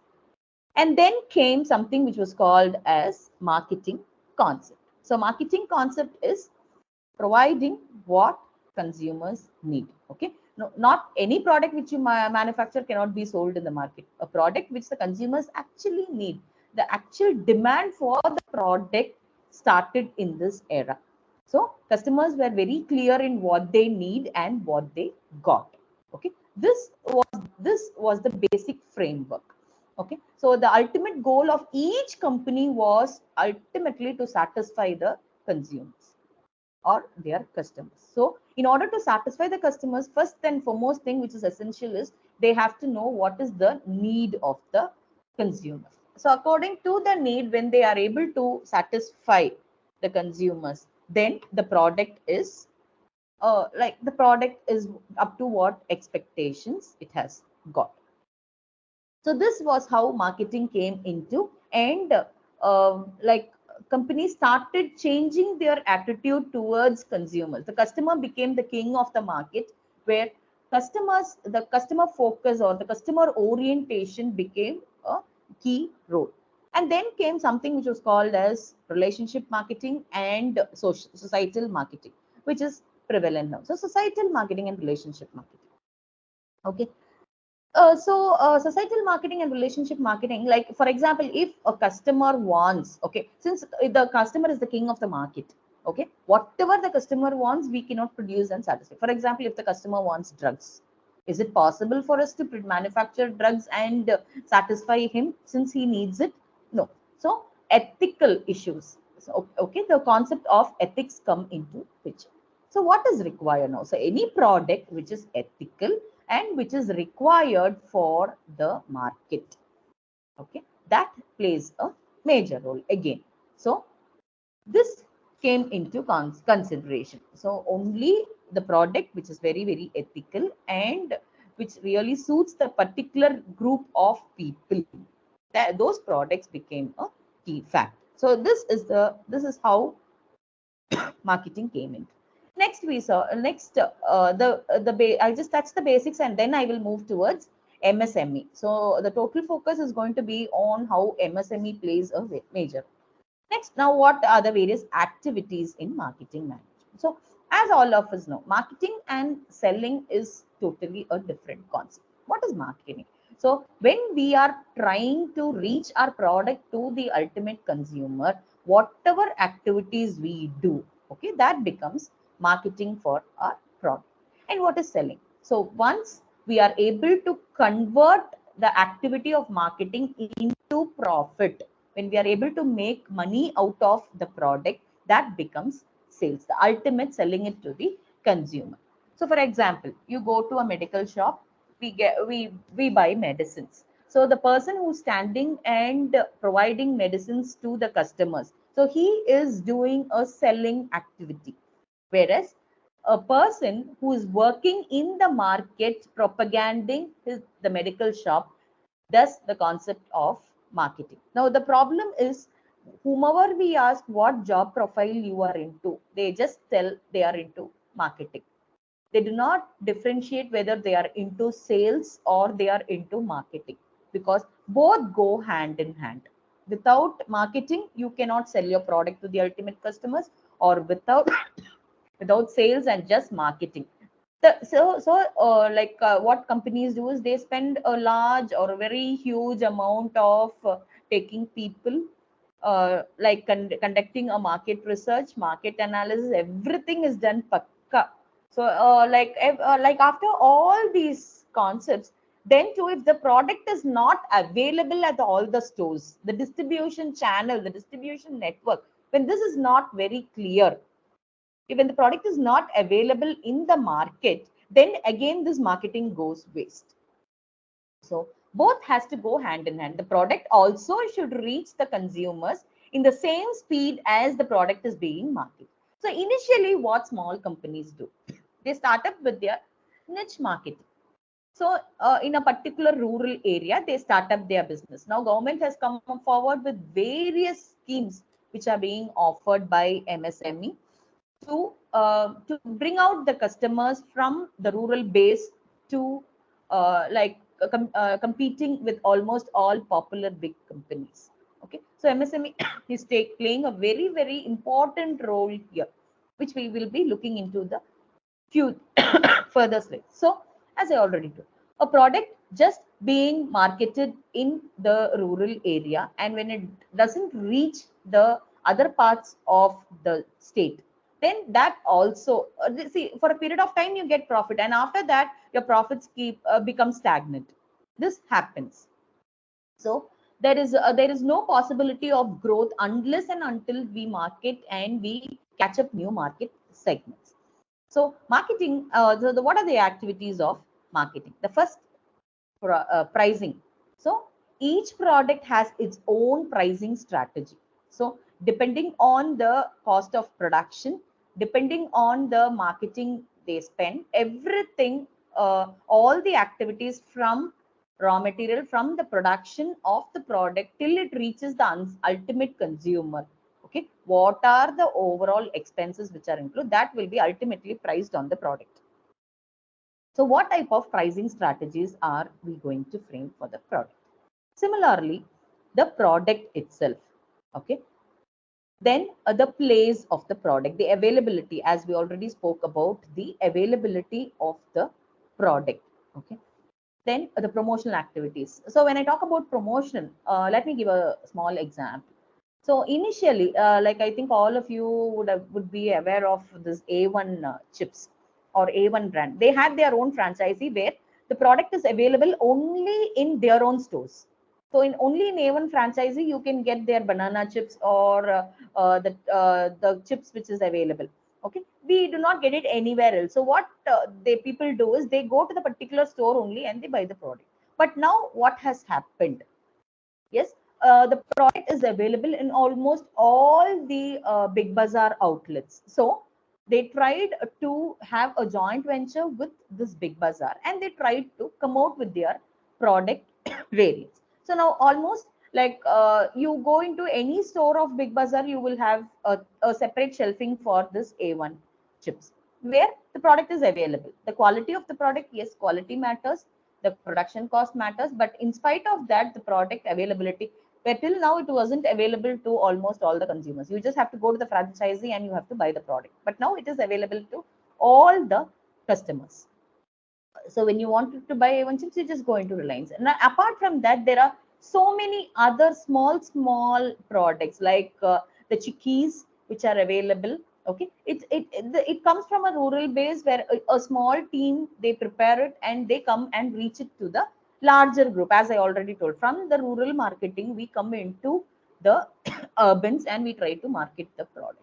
So this what stores do. Now ultimately what the small manufacturers, what they do is they wanted a space for selling their products in a large retail outlet.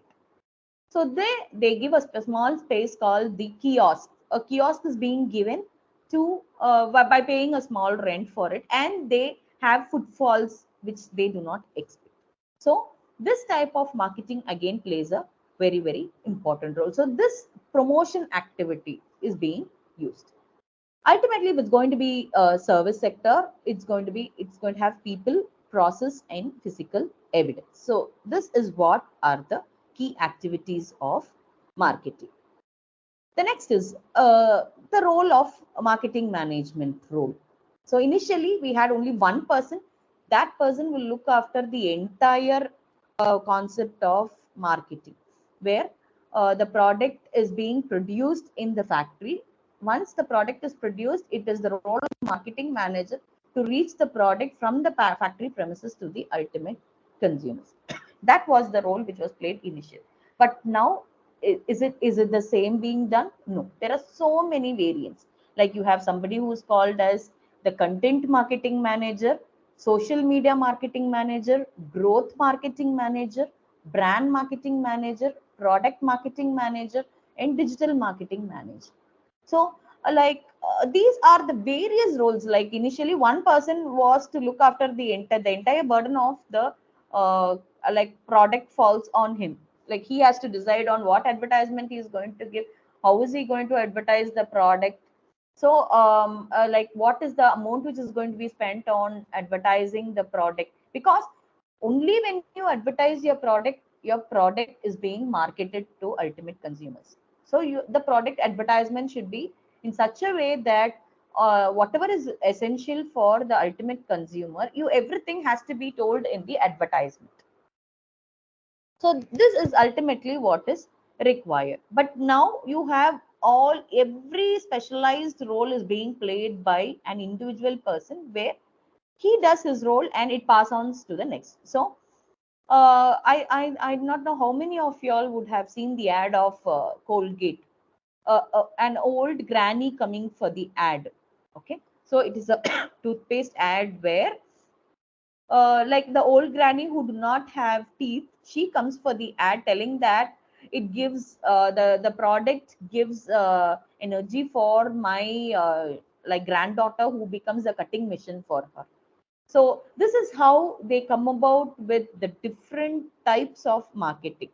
Okay, so like all of us would have heard like innovation in advertising. So now initially what we do is when we look into television, what we do immediately when the ad comes, we switch over from one channel to the another. But now is it possible? I do not know how many of you all would have noticed this. But if we are looking into a news channel, then like all the news channels will have advertisement in the same time, where you have to watch something or the other.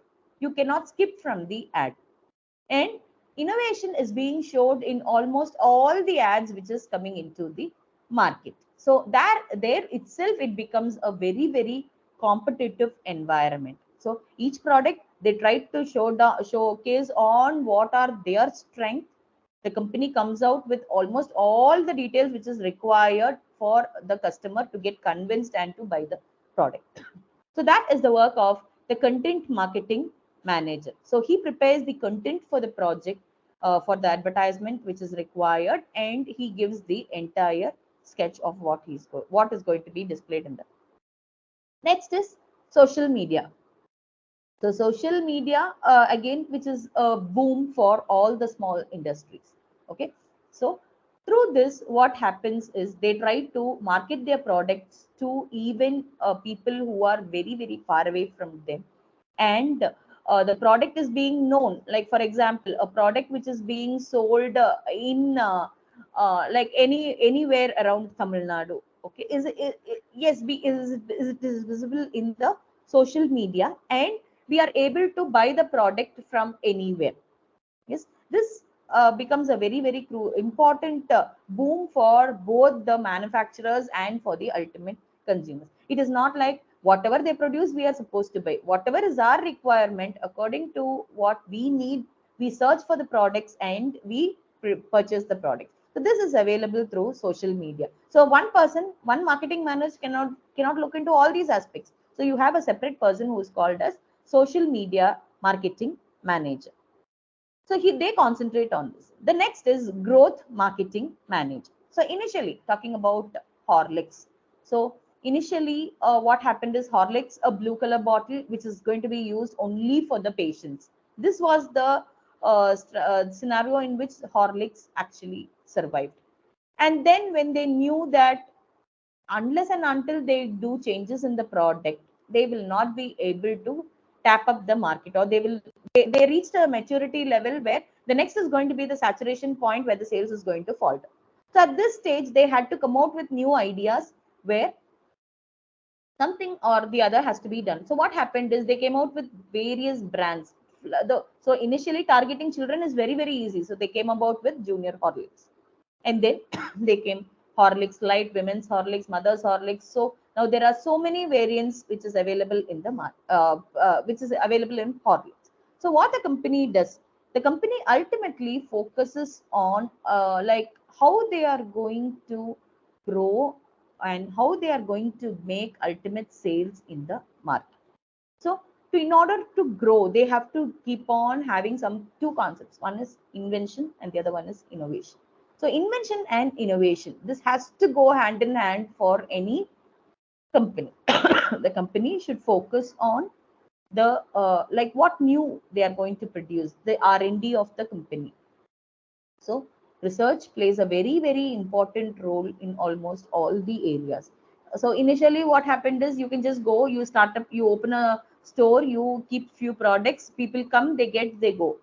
Okay, this was what which was practiced. But now before a store is going to enter into the market, a detailed study of detailed research is being conducted on what is ultimately required, whether the store is required for the consumers there in that particular area.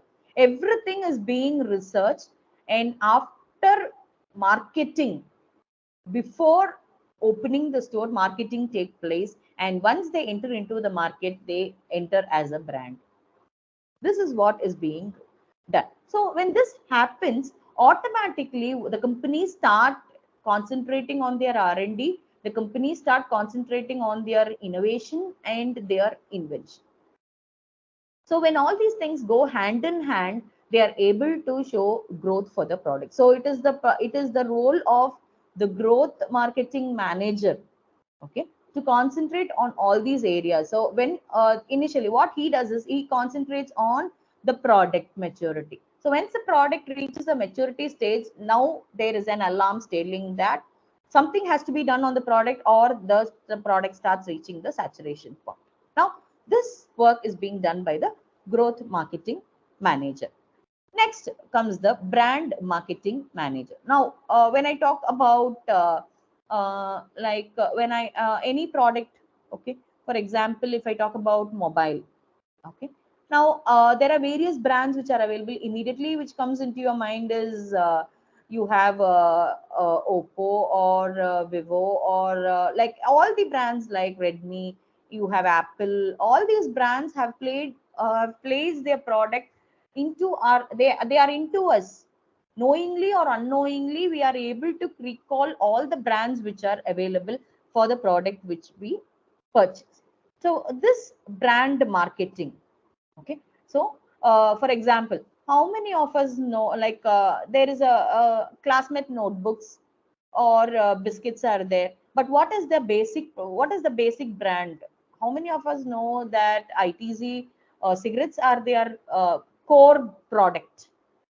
So like the core product cannot be marketed, so they market their brand using various other products. As I already told, only ethical products can be advertised and marketed to the ultimate consumers. Okay, so a brand to get retained in the customer's mind.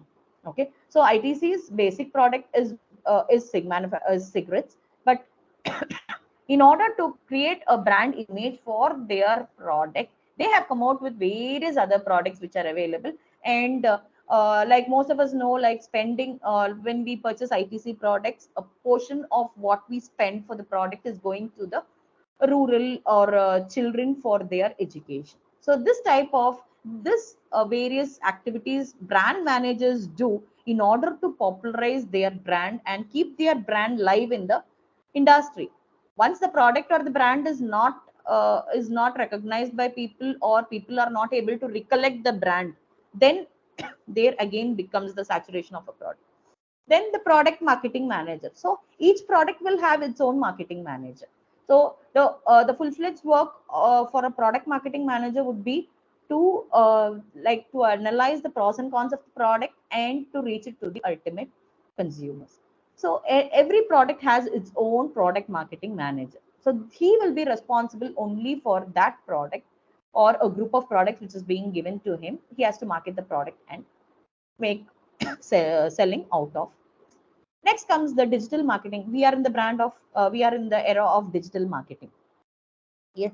So you have a particular person who is called as digital marketing manager, who focuses on all the digital ends. So his work is to, so here what happens is, one person, even though he is specialized or not, he was sitting as the marketing head of the entire company. Now what happened? The roles got diversified. Each one had different role to play and it was not coincide. So ultimately, all these managers, what they did is they work towards the growth of the organization. So this is what marketing management is today. Okay. Initially, it was not like that, as I already told you. So today, what marketing management job roles is.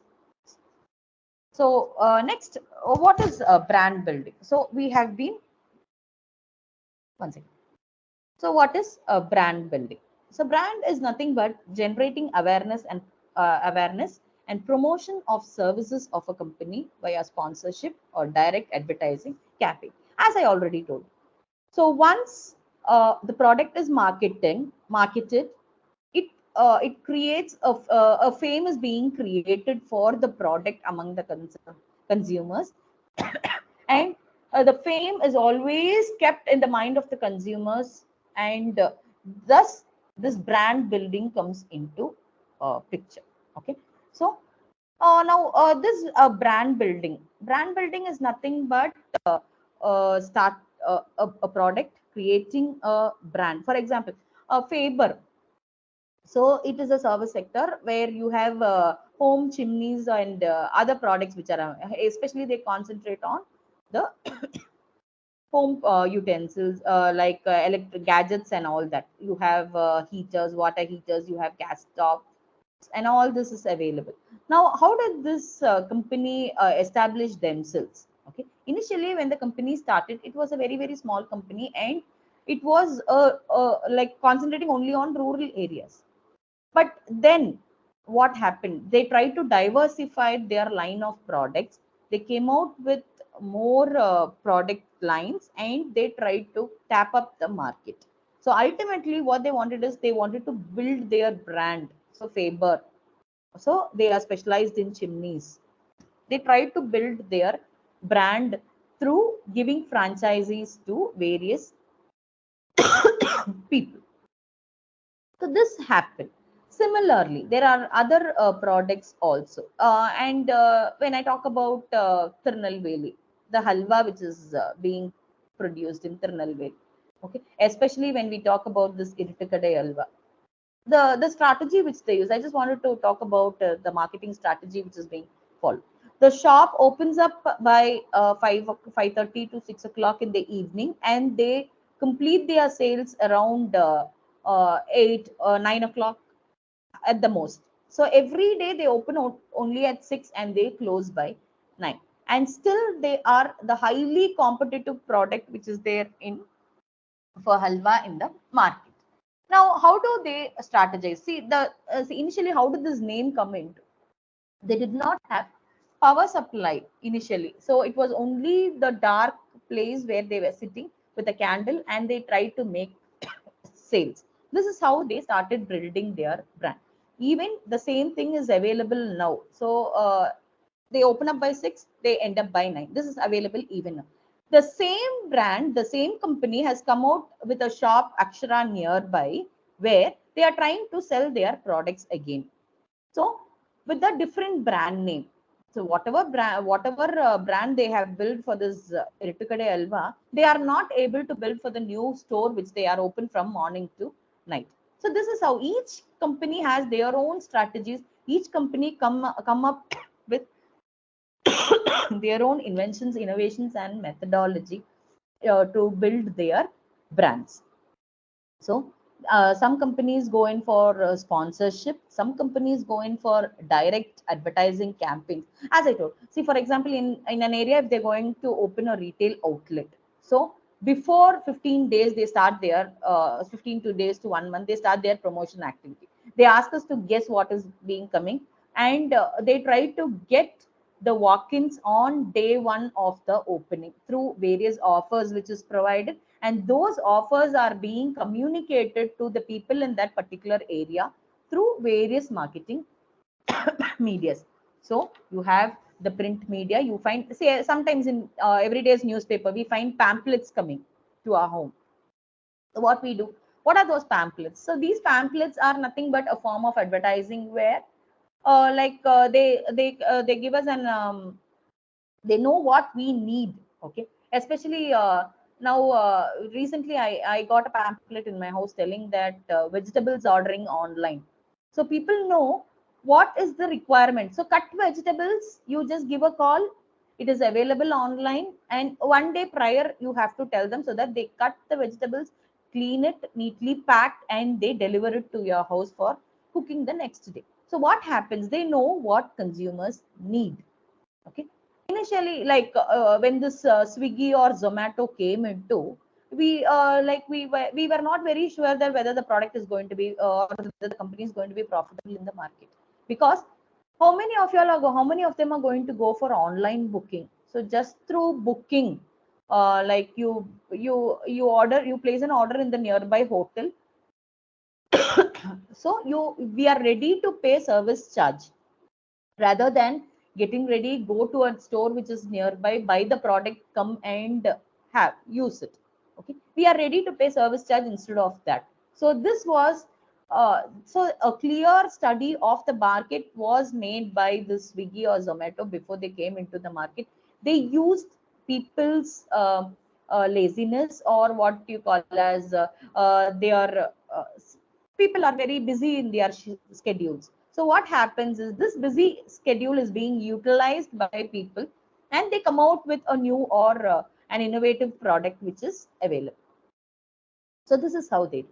And one more example which I wanted to quote is on hot cups. So like hot cups, what they do is they 10,000 tea is being produced in a particular day, and it is being sold out. So they manufacture it, they prepare tea.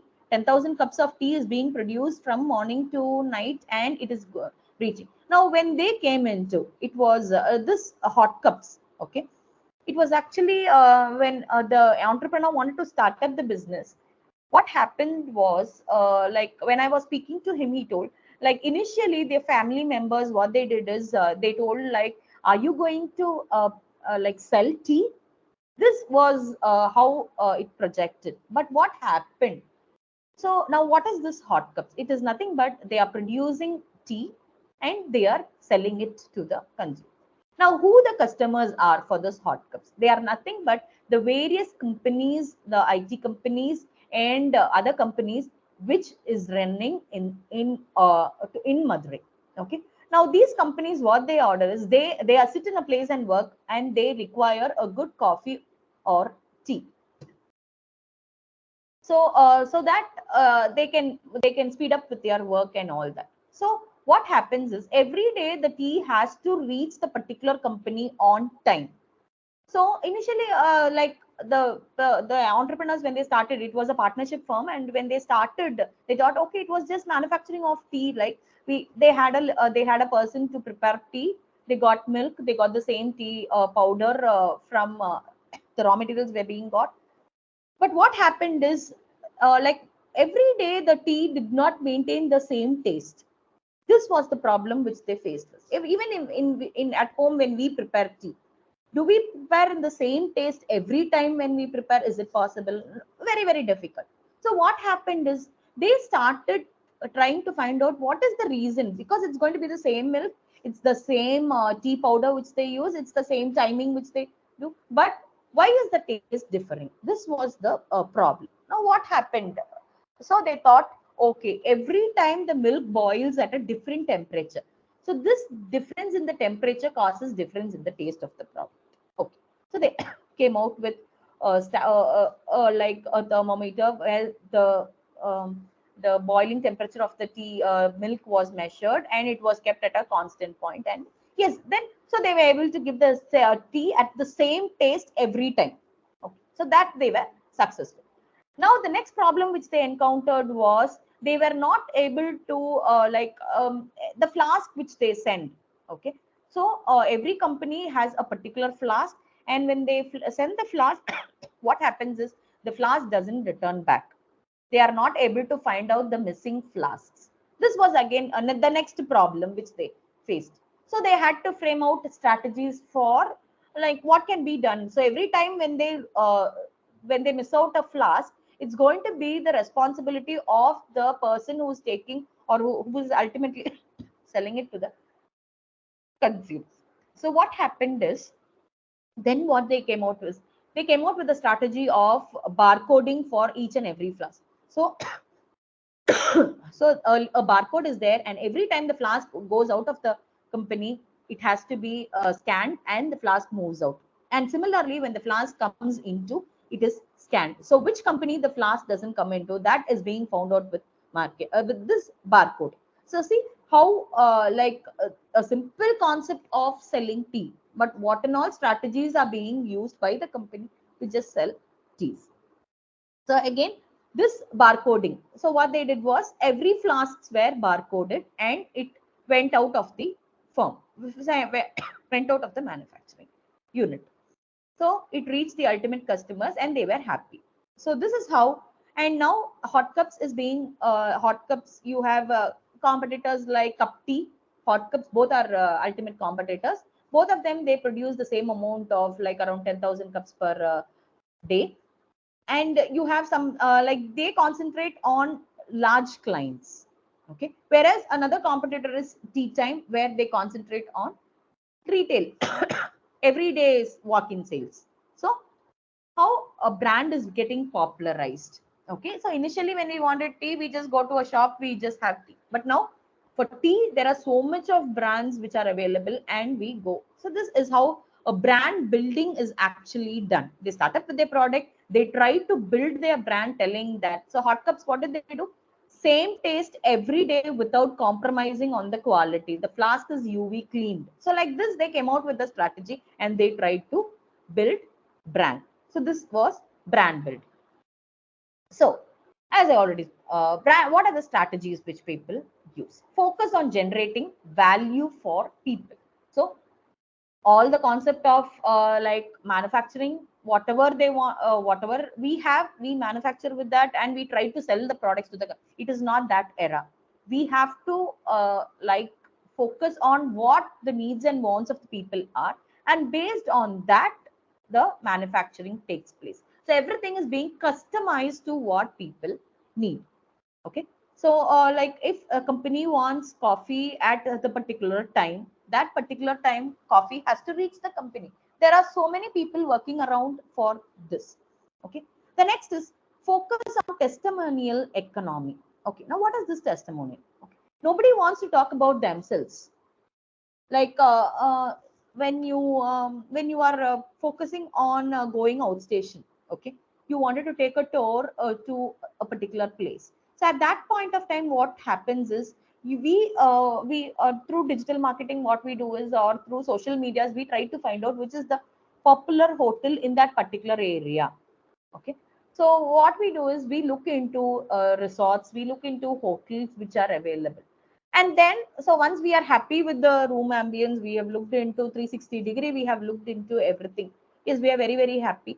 Now, what is the next step which we do? We look in for reviews, whether there are any reviews for this particular. Now, these are known as testimonials. So we want somebody else to talk about our product.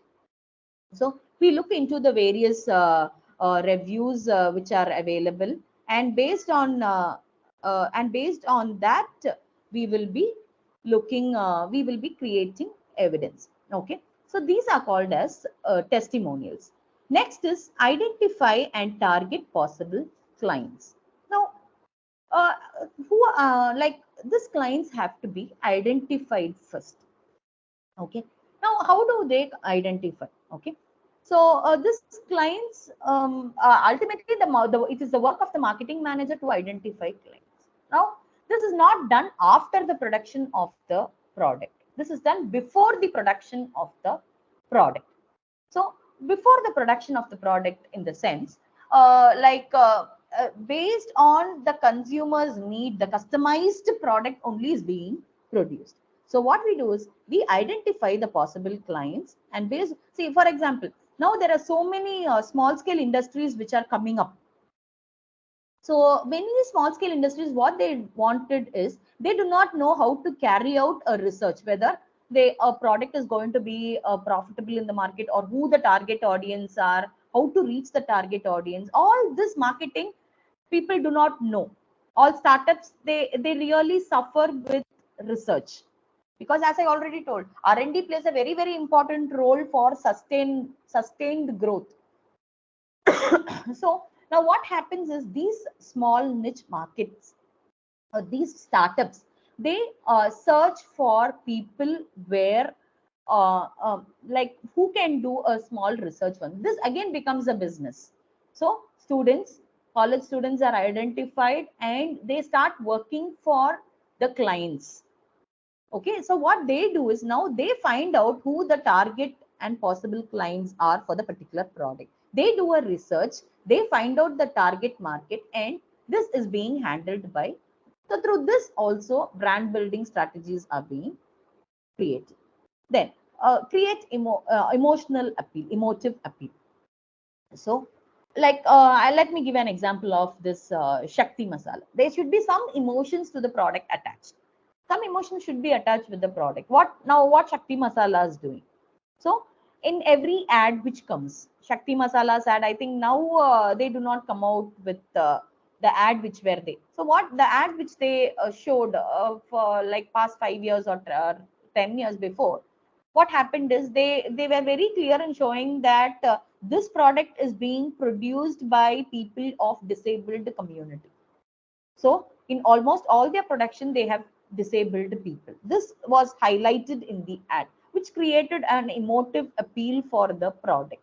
So like what they try to do is some help has the same thing what ITC did, as I already told you. Even a single even a notebook you buy, 1 rupee is being spent for the children education or well-being of a child. This is being done. So emotive appeal gets attached to the product. So through this emotive appeal, the brand stays in the minds of the people. Okay, this is one of the strategies which companies use in order to maintain or survive in the market. The next is authentic. So whatever I have, I must be clear in marketing whatever I have. There should not be any attached values. Like when the product doesn't give all those values, then there is no point in attaching all sub to it. Okay, so it must be very very authentic. It must be real on what has to be provided. Whatever the product gives, that has to be clearly told. So this is being authentic. Use marketing words for your clients. So when we market, okay, when a product is being marketed, now what happens is like it should clearly clients do require, they expect all these marketing words. So very very clearly it has to be the point has to be clear, stating that I have a product which is available, which matches your need. So I'm ready to offer my product to you so that you will be benefited out of it. This should be clearly marketed to the client. Okay. And be consistent. As I already told you, this hot cups, they were not able to provide the same tea taste every time they produced tea. Okay.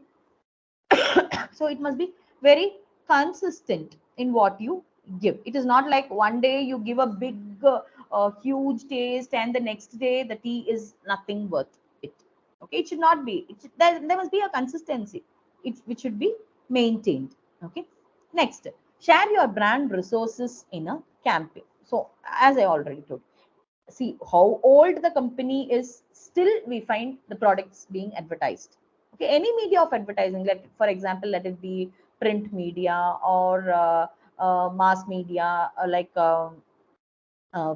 media, television media, or let it be social medias which you find ads. See, people are always active. They wanted their brand to be active. So it is the work of all the marketing managers, right? The digital marketing manager should be very consistent or very clear in what he is doing for the product. Again, the a marketing manager will do his role. So everybody does their role in order to campaign the product in the market. Finally, a new trend which is available, yes, through social medias, because social media is the most fastest reaching platform. Yes. So whether it is going to be the pros of the product or the cons of the product, it reaches in a very very great speed. Okay, so this happens, it reaches in a very great speed.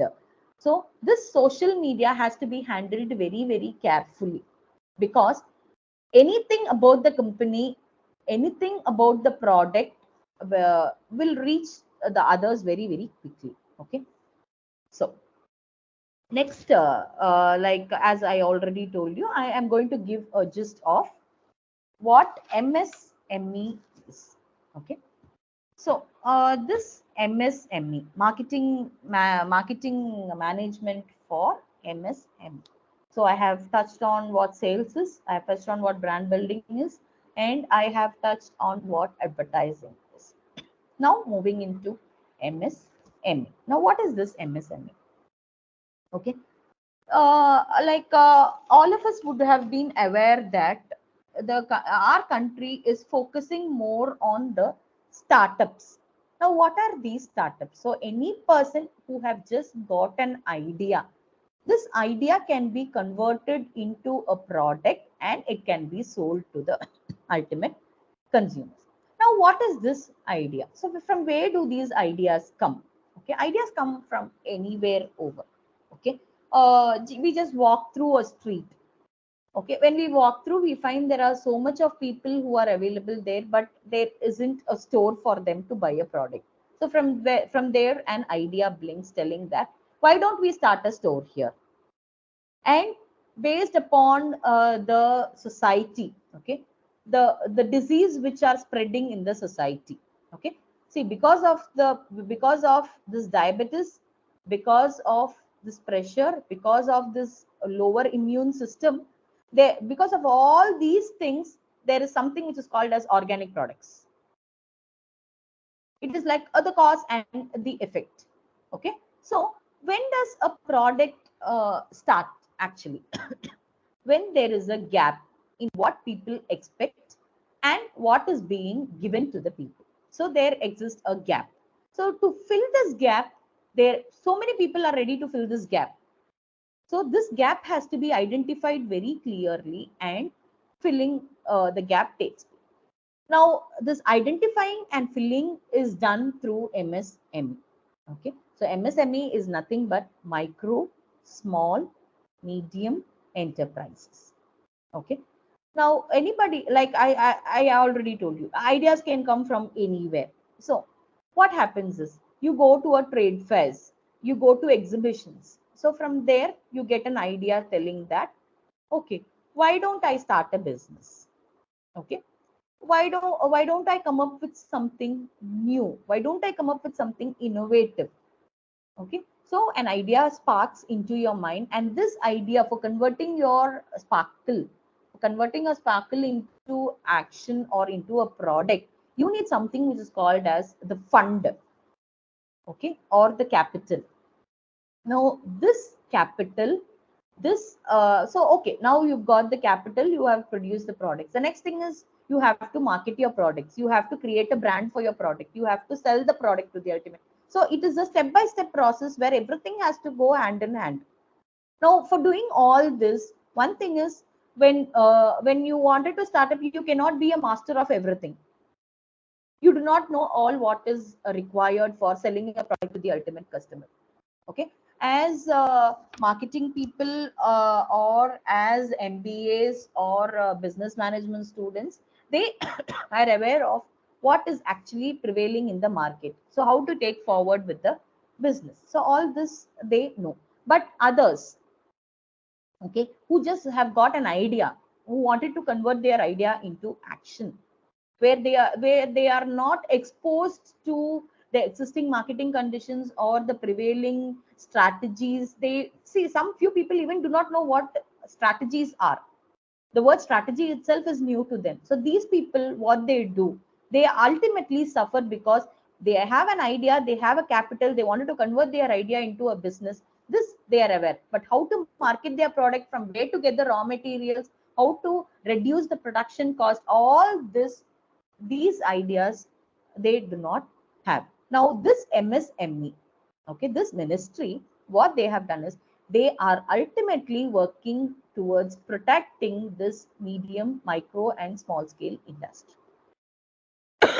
So whoever wanted to start their business, they become a member of this MSME, and they avail all the benefits which is being provided by the government. So this MSME, okay, they work under an act called MSMED Act 2006.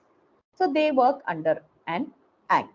Now, who can be the members or who can register in this MS? Anybody who's got an idea, who wanted to convert this business idea into an actionable product or a customable product for the ultimate consumer. They can become the members in MSM. Okay. So initially, this MSME, they classify it as micro, medium, and small scale industry, small and medium scale organization, based upon the investment, their total investment in their buildings, their plant and machinery. Okay, all this based on the investment only, they are classified as whether they are micro enterprises, or they are medium enterprises, or small scale enterprises.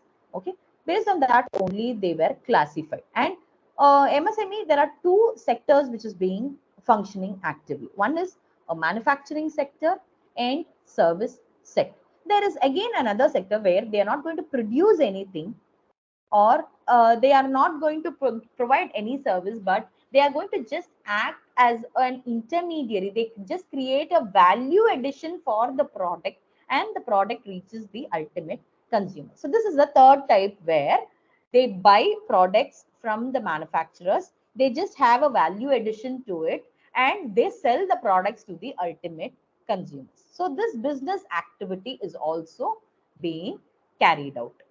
Okay, they're not going to produce, they're just going to add value to the product. So this type of industry also is functioning under this MSME. So it need not, it can be a manufacturing sector, or it can be a service sector, or it can be a just intermediate trading sector. Okay, or a business. Okay, so as I told you, initially it was focused on the total investment being made by the organization, okay, on plant and machinery, and it differs for manufacturing sector, and it differs for a service sector. The initial investments were different. Then in May 13, 2020, our finance minister, this MSME runs under the control of the central government. Okay, our finance minister, Ms. Nirmala Sitharaman ma'am, like she came out telling with a new classification in 2020, telling that the industry's classification is based on the investment and turnover of the particular organization. It is not only what they invested in plant and machinery, but it is the overall investment and the turnover which a company faces. Okay, so for a micro company, the investment is going to be 1 crore and less than. Any company which has an investment up to 1 crore and turnover up to 5 crore, okay, they are classified as micro enterprises. Then a company which invests up to 10 crore, so from 1 crore to 10 crore, okay, and the turnover is going to be more than 5 crore but less than 50 crore, then they will come under small scale sector. And then, so the investment for a medium scale unit is going to be more than 10 crore but less than 20 crore. And similarly, the turnover is going to be more than 50 crore and less than 100 crore. So this is the current classification which is given by our finance minister for this M. So it can be a manufacturing sector or a service sector. For both, it is to classify them as micro, small and medium. This is the investment and the turnover. Okay, now there must be some benefit for joining say like this MSME is an organization, like to join this organization or to join this ministry. Okay, there should be some benefits. Now what benefits do they actually give? Okay, because the country's economic development lies in the startups. Okay? It is ultimately what we produce, what we sell, like what employment opportunities are being provided, how the rural people are getting developed, how underdeveloped areas are converted into developed. So all this play a very, very vital role in the economic development. So this MSME's contribution in the economic development is 6.3 crore. Okay, they contribute towards the development of the economy. Okay, so what happens? So this is not a single unit where one person takes up the entire responsibility. Okay, it is a group of organizations. Okay, these group together. Okay, so there are around 6.11 percentage of our country's GDP is given by this manufacturing sector of MSME. Similarly, 24.63% of our GDP of a country is done by the service sector of MSME. Okay, so this is how MSME contributes for the overall development of the country. Similarly, in the overall export, okay, in the overall export, nearly 45% of the export is being done through this MSMEs.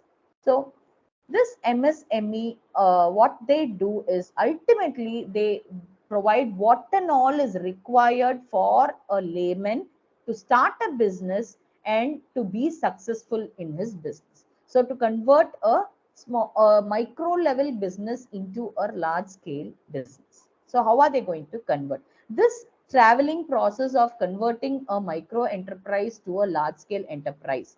Okay, this travel process is done along with MSME, and they stand as a backbone. They provide support, they protect the startups, and finally they contribute to the overall GDP of the country.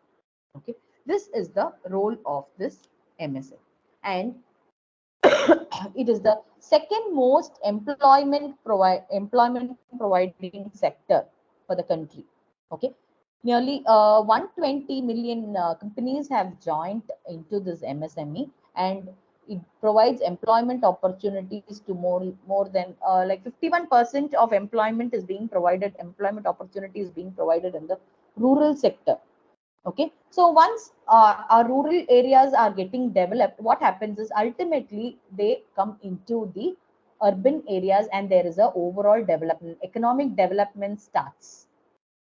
Okay, so in a family there is only one person who is employed and other people are jobless. In this situation, new startups come forward, they go start their business in a rural area, they go start their industries in a rural area. In that particular area, a hospital is being created, a school is being created, and then a community, a household community is being created. You get various shops coming into, so the overall area is getting developed. The people there, they are provided with employment opportunity. Similarly, the company who goes and starts their business in such a rural area, they are provided with various subsidies from the government. These subsidies help the companies to move forward, and similarly there is the economic development takes place. Okay, now there must be some benefit in joining this MSME. Now, what are the various benefits which are being provided by this MSME? First is collateral-free loans. Okay, so any loan which you wanted to get to develop your business, okay, you have to provide a collateral security. Now, to become of this MSME, okay, you need not provide any collateral security, and a loan is being provided. Ultimately, finance is required, right? For any company, you need working capital, because most of the companies, they come into market in a big bang, and they survive only for a very few period and they go back because of lack of working capital, lack of financial facilities, lack of marketing facilities which are available. So all these things is being handled by this MSME. Okay, they create a platform for your product, they create a platform to provide you with financial assistance, they provide a platform for giving you tax benefits, they protect your company from being banged by the large investors. Okay, all these things happen. Okay, so they act as a shield against the market. This is the role of MS. So as I already put, the first one is collateral free loans. There are various schemes, and limits are also available for each scheme. Okay, so depending on the requirement, what you want, you can register yourself under MSME and you can go about with loans.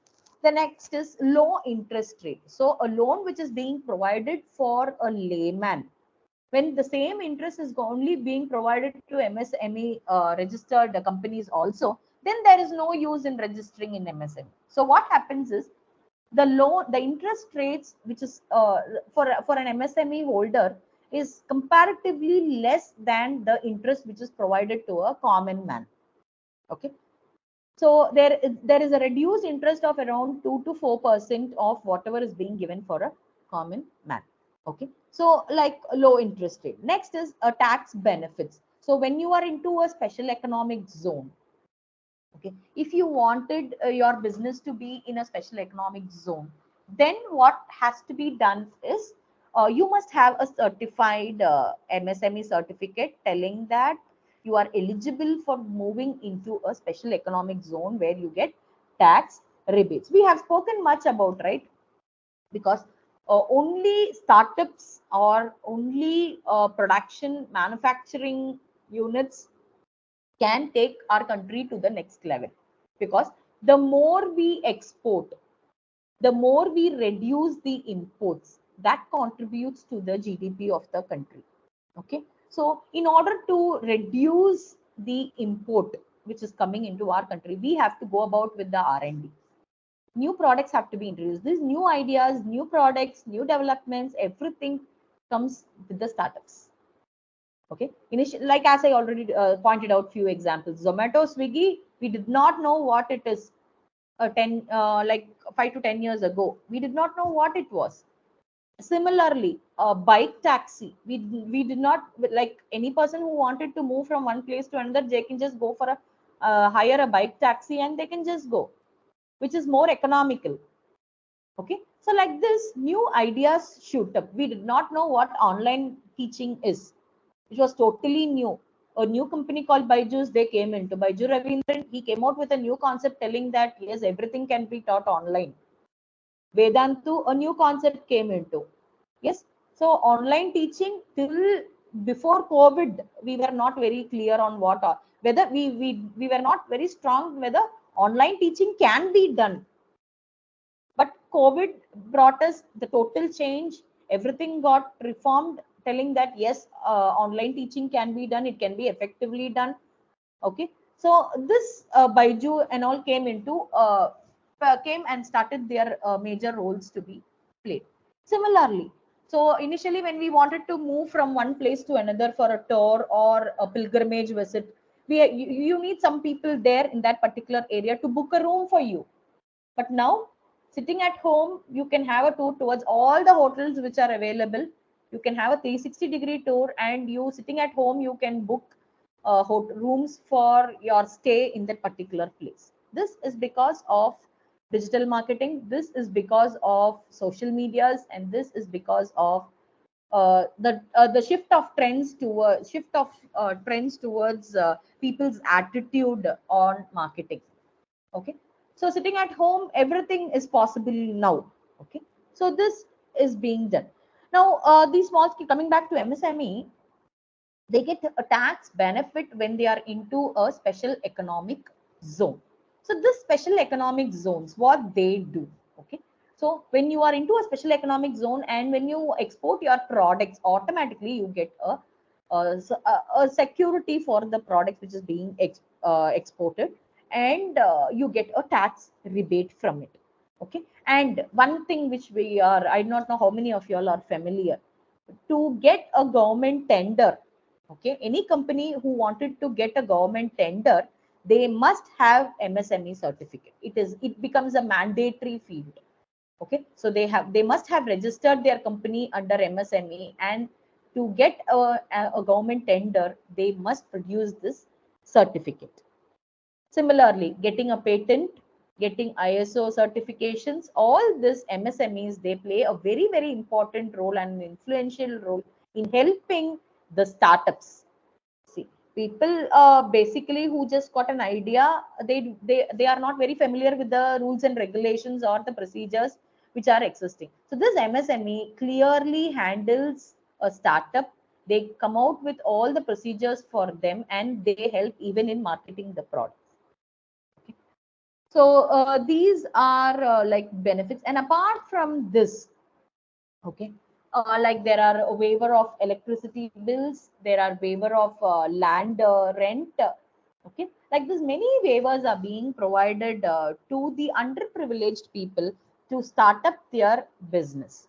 Okay, now this underprivileged people, how do they go, like how they should know how to register, right?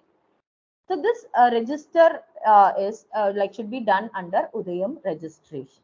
Now this Udayam registration is a portal where people like companies, they provide all the details. See, the information is very basic, like and your the Aadhaar card, the name, the address of the existing business location, and apart from that, what type of business it is, whether it is going to be a sole proprietorship, or is it going to be a partnership firm, or is it a joint stock company, or it is an Hindu undivided family company, or whatever it is.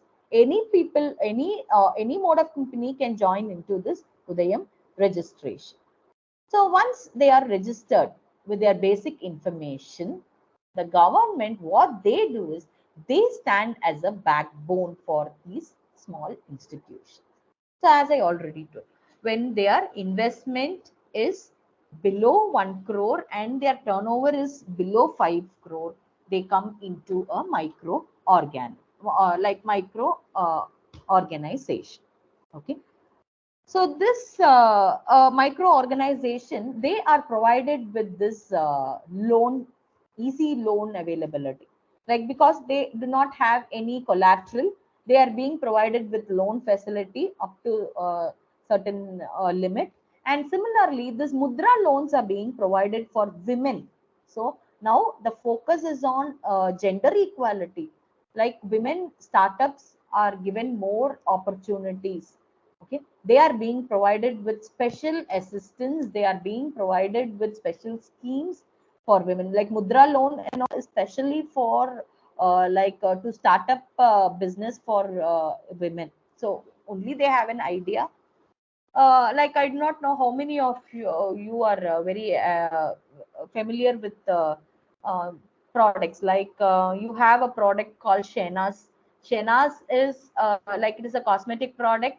Shenas is from a total Muslim community where it was very difficult for her to become an entrepreneur and to survive in the market. Now, this MSME, like they provide loans for many women entrepreneurs. Women are not only people sitting at home doing all household activities. They can also they are also given equal importance to contribute to the overall development of the country. Okay, even they contribute to a great extent. Likewise, many women entrepreneurs are come into.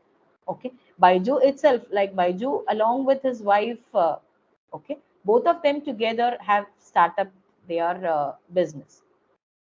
So like this, many women entrepreneurs are also have also come into this MSME, and they have startup. They have a special reservation. If it's going to be a women, they have a special reservation under this scheme. Okay. So this is also being done. And apart from this, there is something which is called as MSME Samadhan. What is this is like any buyer, when you sell your product, the buyer buys your product. Now there is a credit period which is being given. Now this credit period also is protected by this MSME. Like here, when your company is registered under MSME, the buyer is given only 45 days to clear his balances. So whatever credit he has got, the goods he has got, the payment should be done before 45 days, for or failing to which 3 times more than the fine will be charged by this MSME. So the protection is there for the entrepreneurs. Okay, even though they sell their product in the market, they are being protected with the various schemes. Next, there is something which is called as technology upgradation scheme. Okay, as I told you. So initially we just had a manufacturing unit. We produced there. There were a team of people, a marketing management team who worked on the marketing of a product, reaching the product to the ultimate customers. There is a distribution network. You have the wholesalers, retailers, middlemen, and all distribution network to reach the product from the place of production to the place of final consumption. Okay, so this was being done. This was the traditional marketing method. But now, as I already told you, sitting at one place, you can book a room wherever you need, wherever you are traveling. You can book tickets, bus tickets, air tickets. Everything can be booked through online.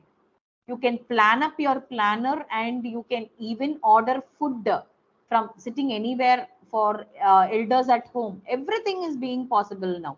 Okay, this is because of the technology upgradation scheme. Now, what this SIDBI does is they have introduced a scheme in this MSME in the year 2017 for, see, if you wanted to technologically upgrade your organization, you can avail loans from this MSME.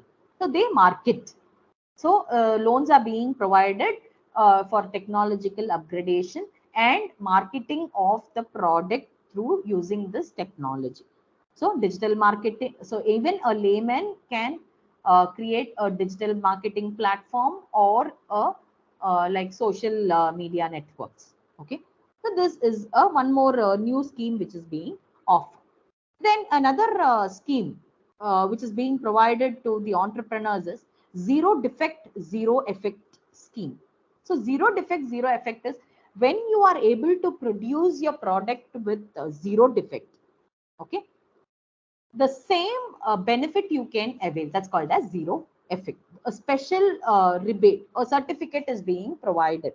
Zero defect, zero effect certificate is being provided, which is valid for 4 years.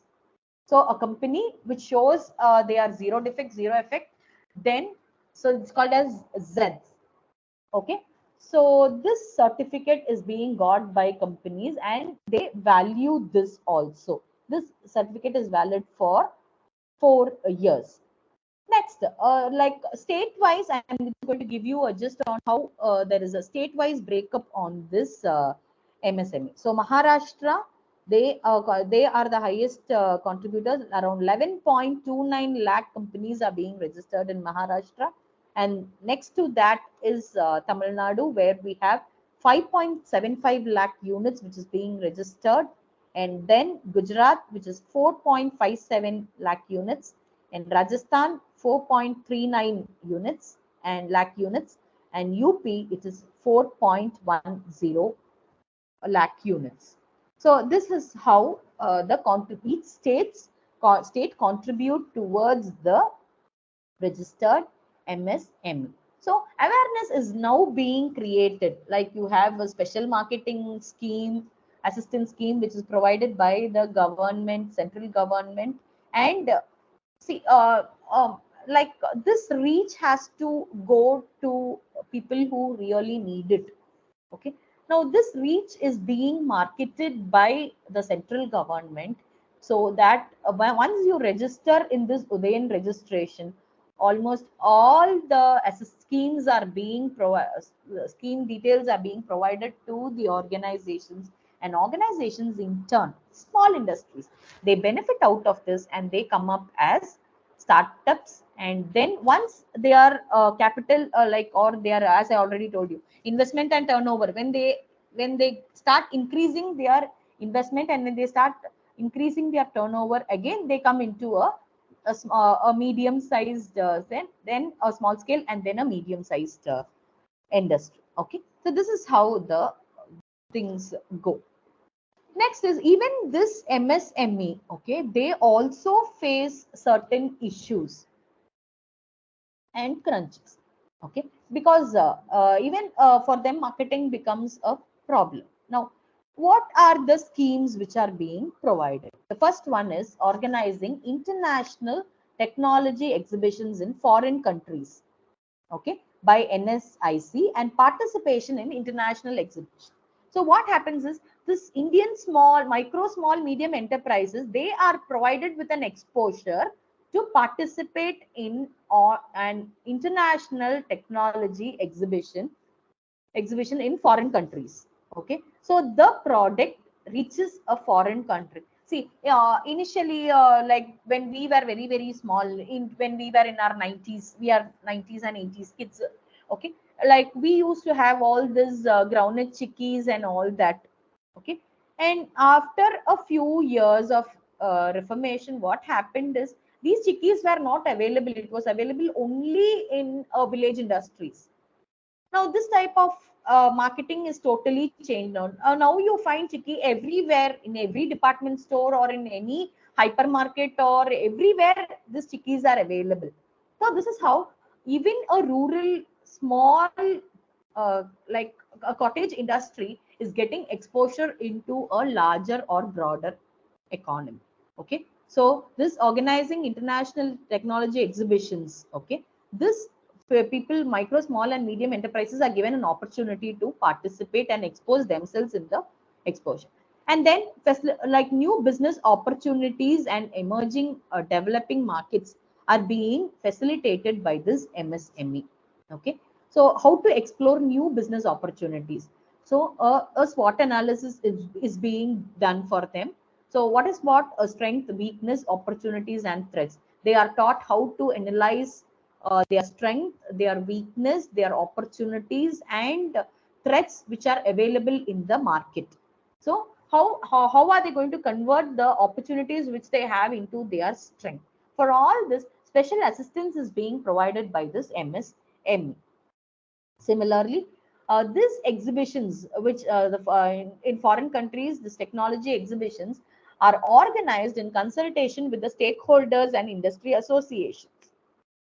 So all these people, they join up, they convert, they create trade fairs, international exhibitions, and they help all these small industries to participate in these exhibitions. The next one is theme-based domestic exhibitions are being conducted. So first one was international exhibitions, abroad, moving abroad, making the product popularize in a foreign market was being done. The next thing is the local market, how to capture the local market. For this, domestic exhibitions like theme-based exhibitions were being conducted. So if it's going to be a home expo, okay, so all home related products under one roof. So theme based exhibitions were conducted in collaboration with this MSME.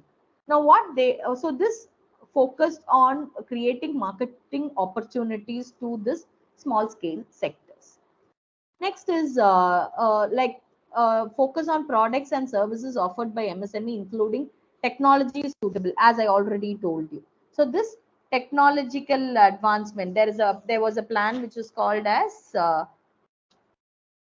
should be introduced in 2017 for the technological upgradation. So for that they can use, and like this also created employment opportunity, and there was, see, initially what rural women did was they had their clusters, small clusters doing business. These clusters were elaborated and they were able to make sales at a bigger level. So this was done with the help of this domestic exhibitions. Okay, so international exhibitions, then domestic exhibitions. The third one is a TechMart exhibition. So what is this TechMart exhibition? So international trade fairs. Every year in the month of November, an international trade fair is being organized by this NSIC. This international exhibition showcases the MSME products, all the products which are available in this MSME, the technologies and services of India. So this is being specially done in the month of November, NSIC. So all the companies who are registered under this MSME, they get an opportunity for participation in these exhibitions.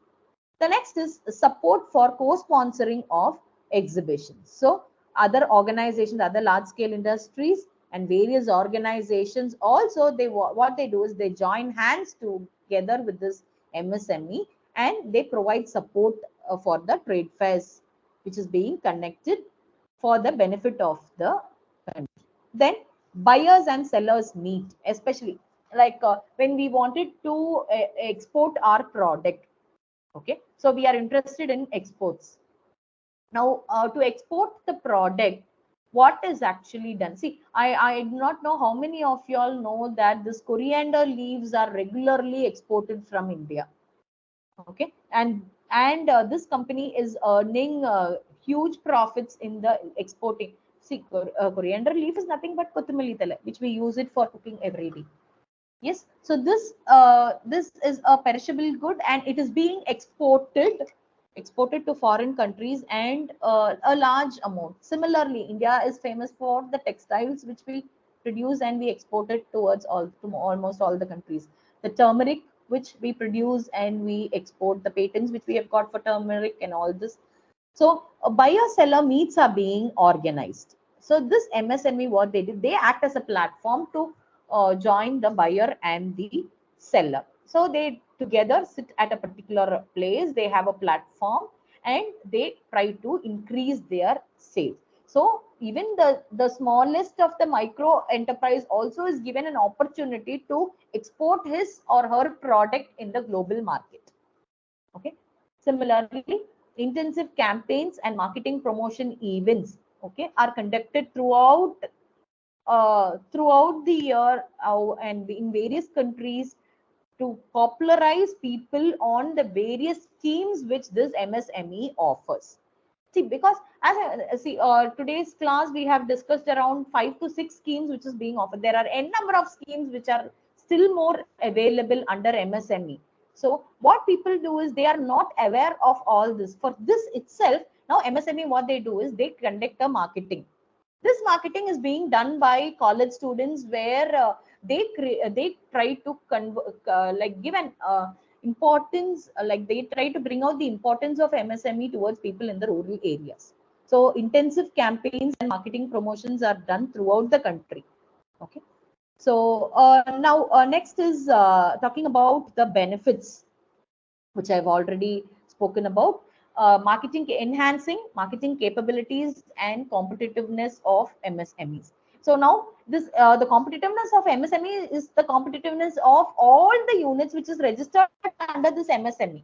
Because when all these units perform, outstanding performance is being given by all these units, automatically they have a competitive advantage over the other companies which is not registered under this MSME.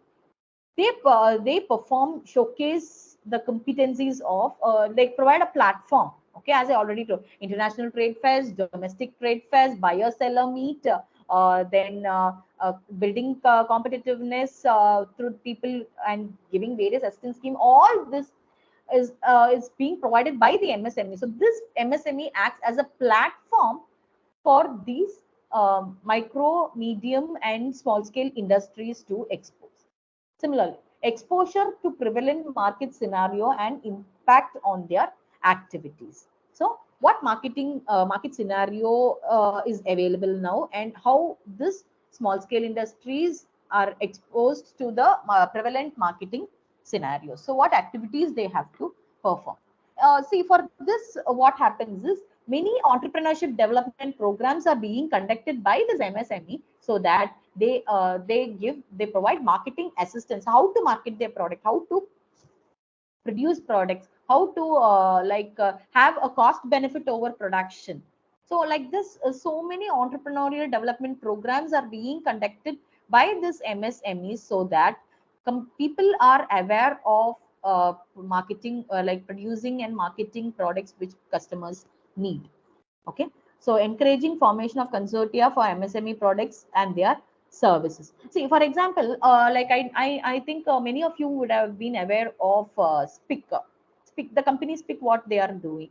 Okay, they are into pesticide, like pesticides which is being used by the farmers. Okay, now this pesticide is being like sold. The cost of one bag is around 1,500, where the farmers are paying only 275 or something for each bag.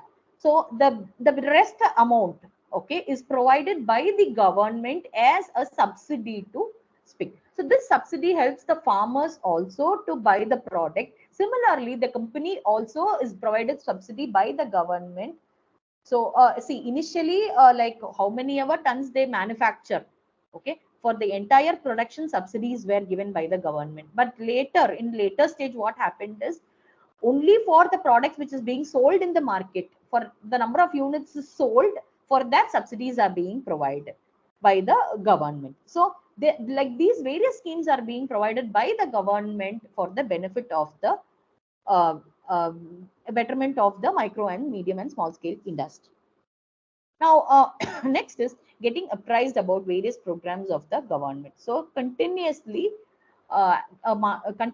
providing information on the various services or the various schemes which have been newly introduced by this MSME. So next, this MSME also faces a few challenges or issues. Now, because any company has got its own like pros and cons. Similarly, this MSME, which is run by the central government, which is created a platform which is being created by the central government and run by central government, they also face few problems. Now, what are those issues and challenges which is being faced by this MSME? The first one is the financial crunch. Okay, 90% of MSMEs lack credit facility. The financial crunch is always there on almost all the industry. So people, they act as a platform in getting loans from financial institutions and providing it to the ultimate entrepreneurs or these business units. Okay, so they have also got the financial crunch and lack of basic infrastructural facilities.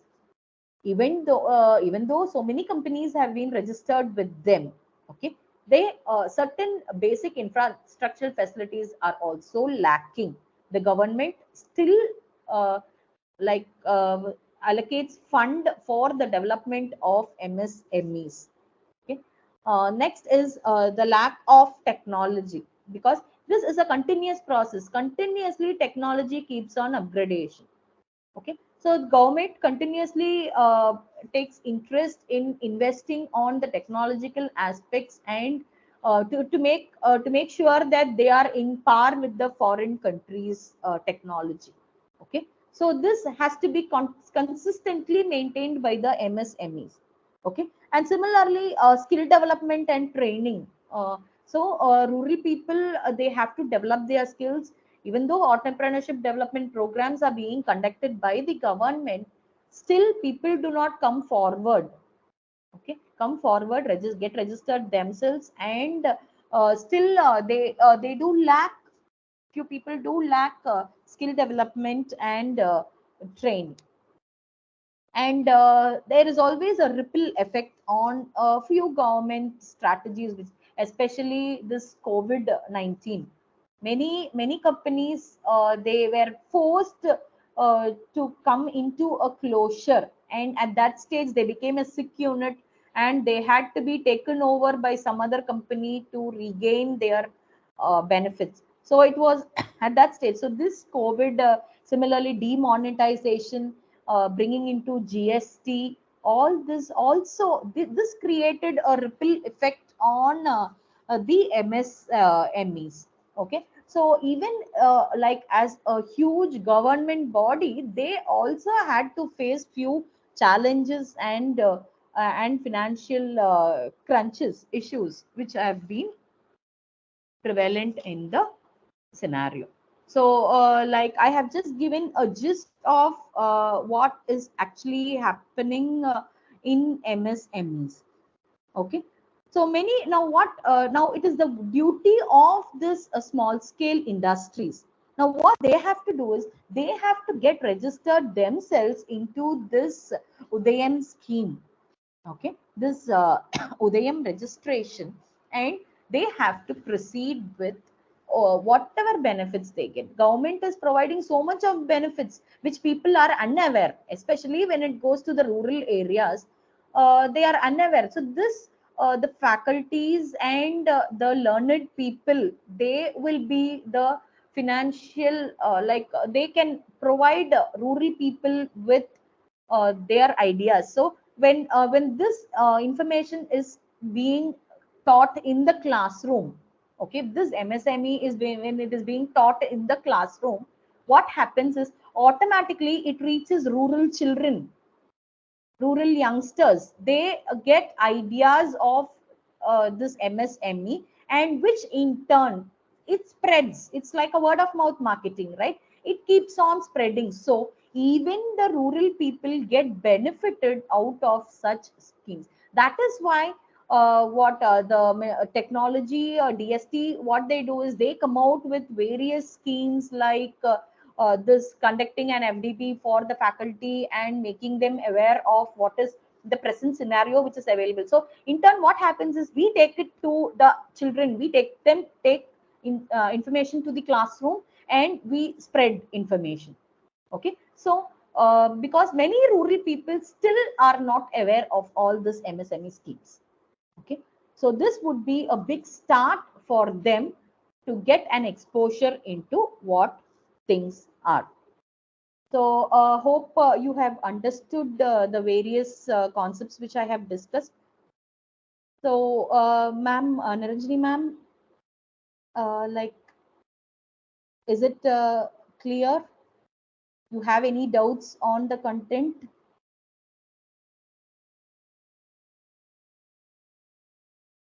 Yes. So that's it. Ma'am, was it clear? Do they have any feedback to share with me? Clear, ma'am. Dear participants, do you have any doubts?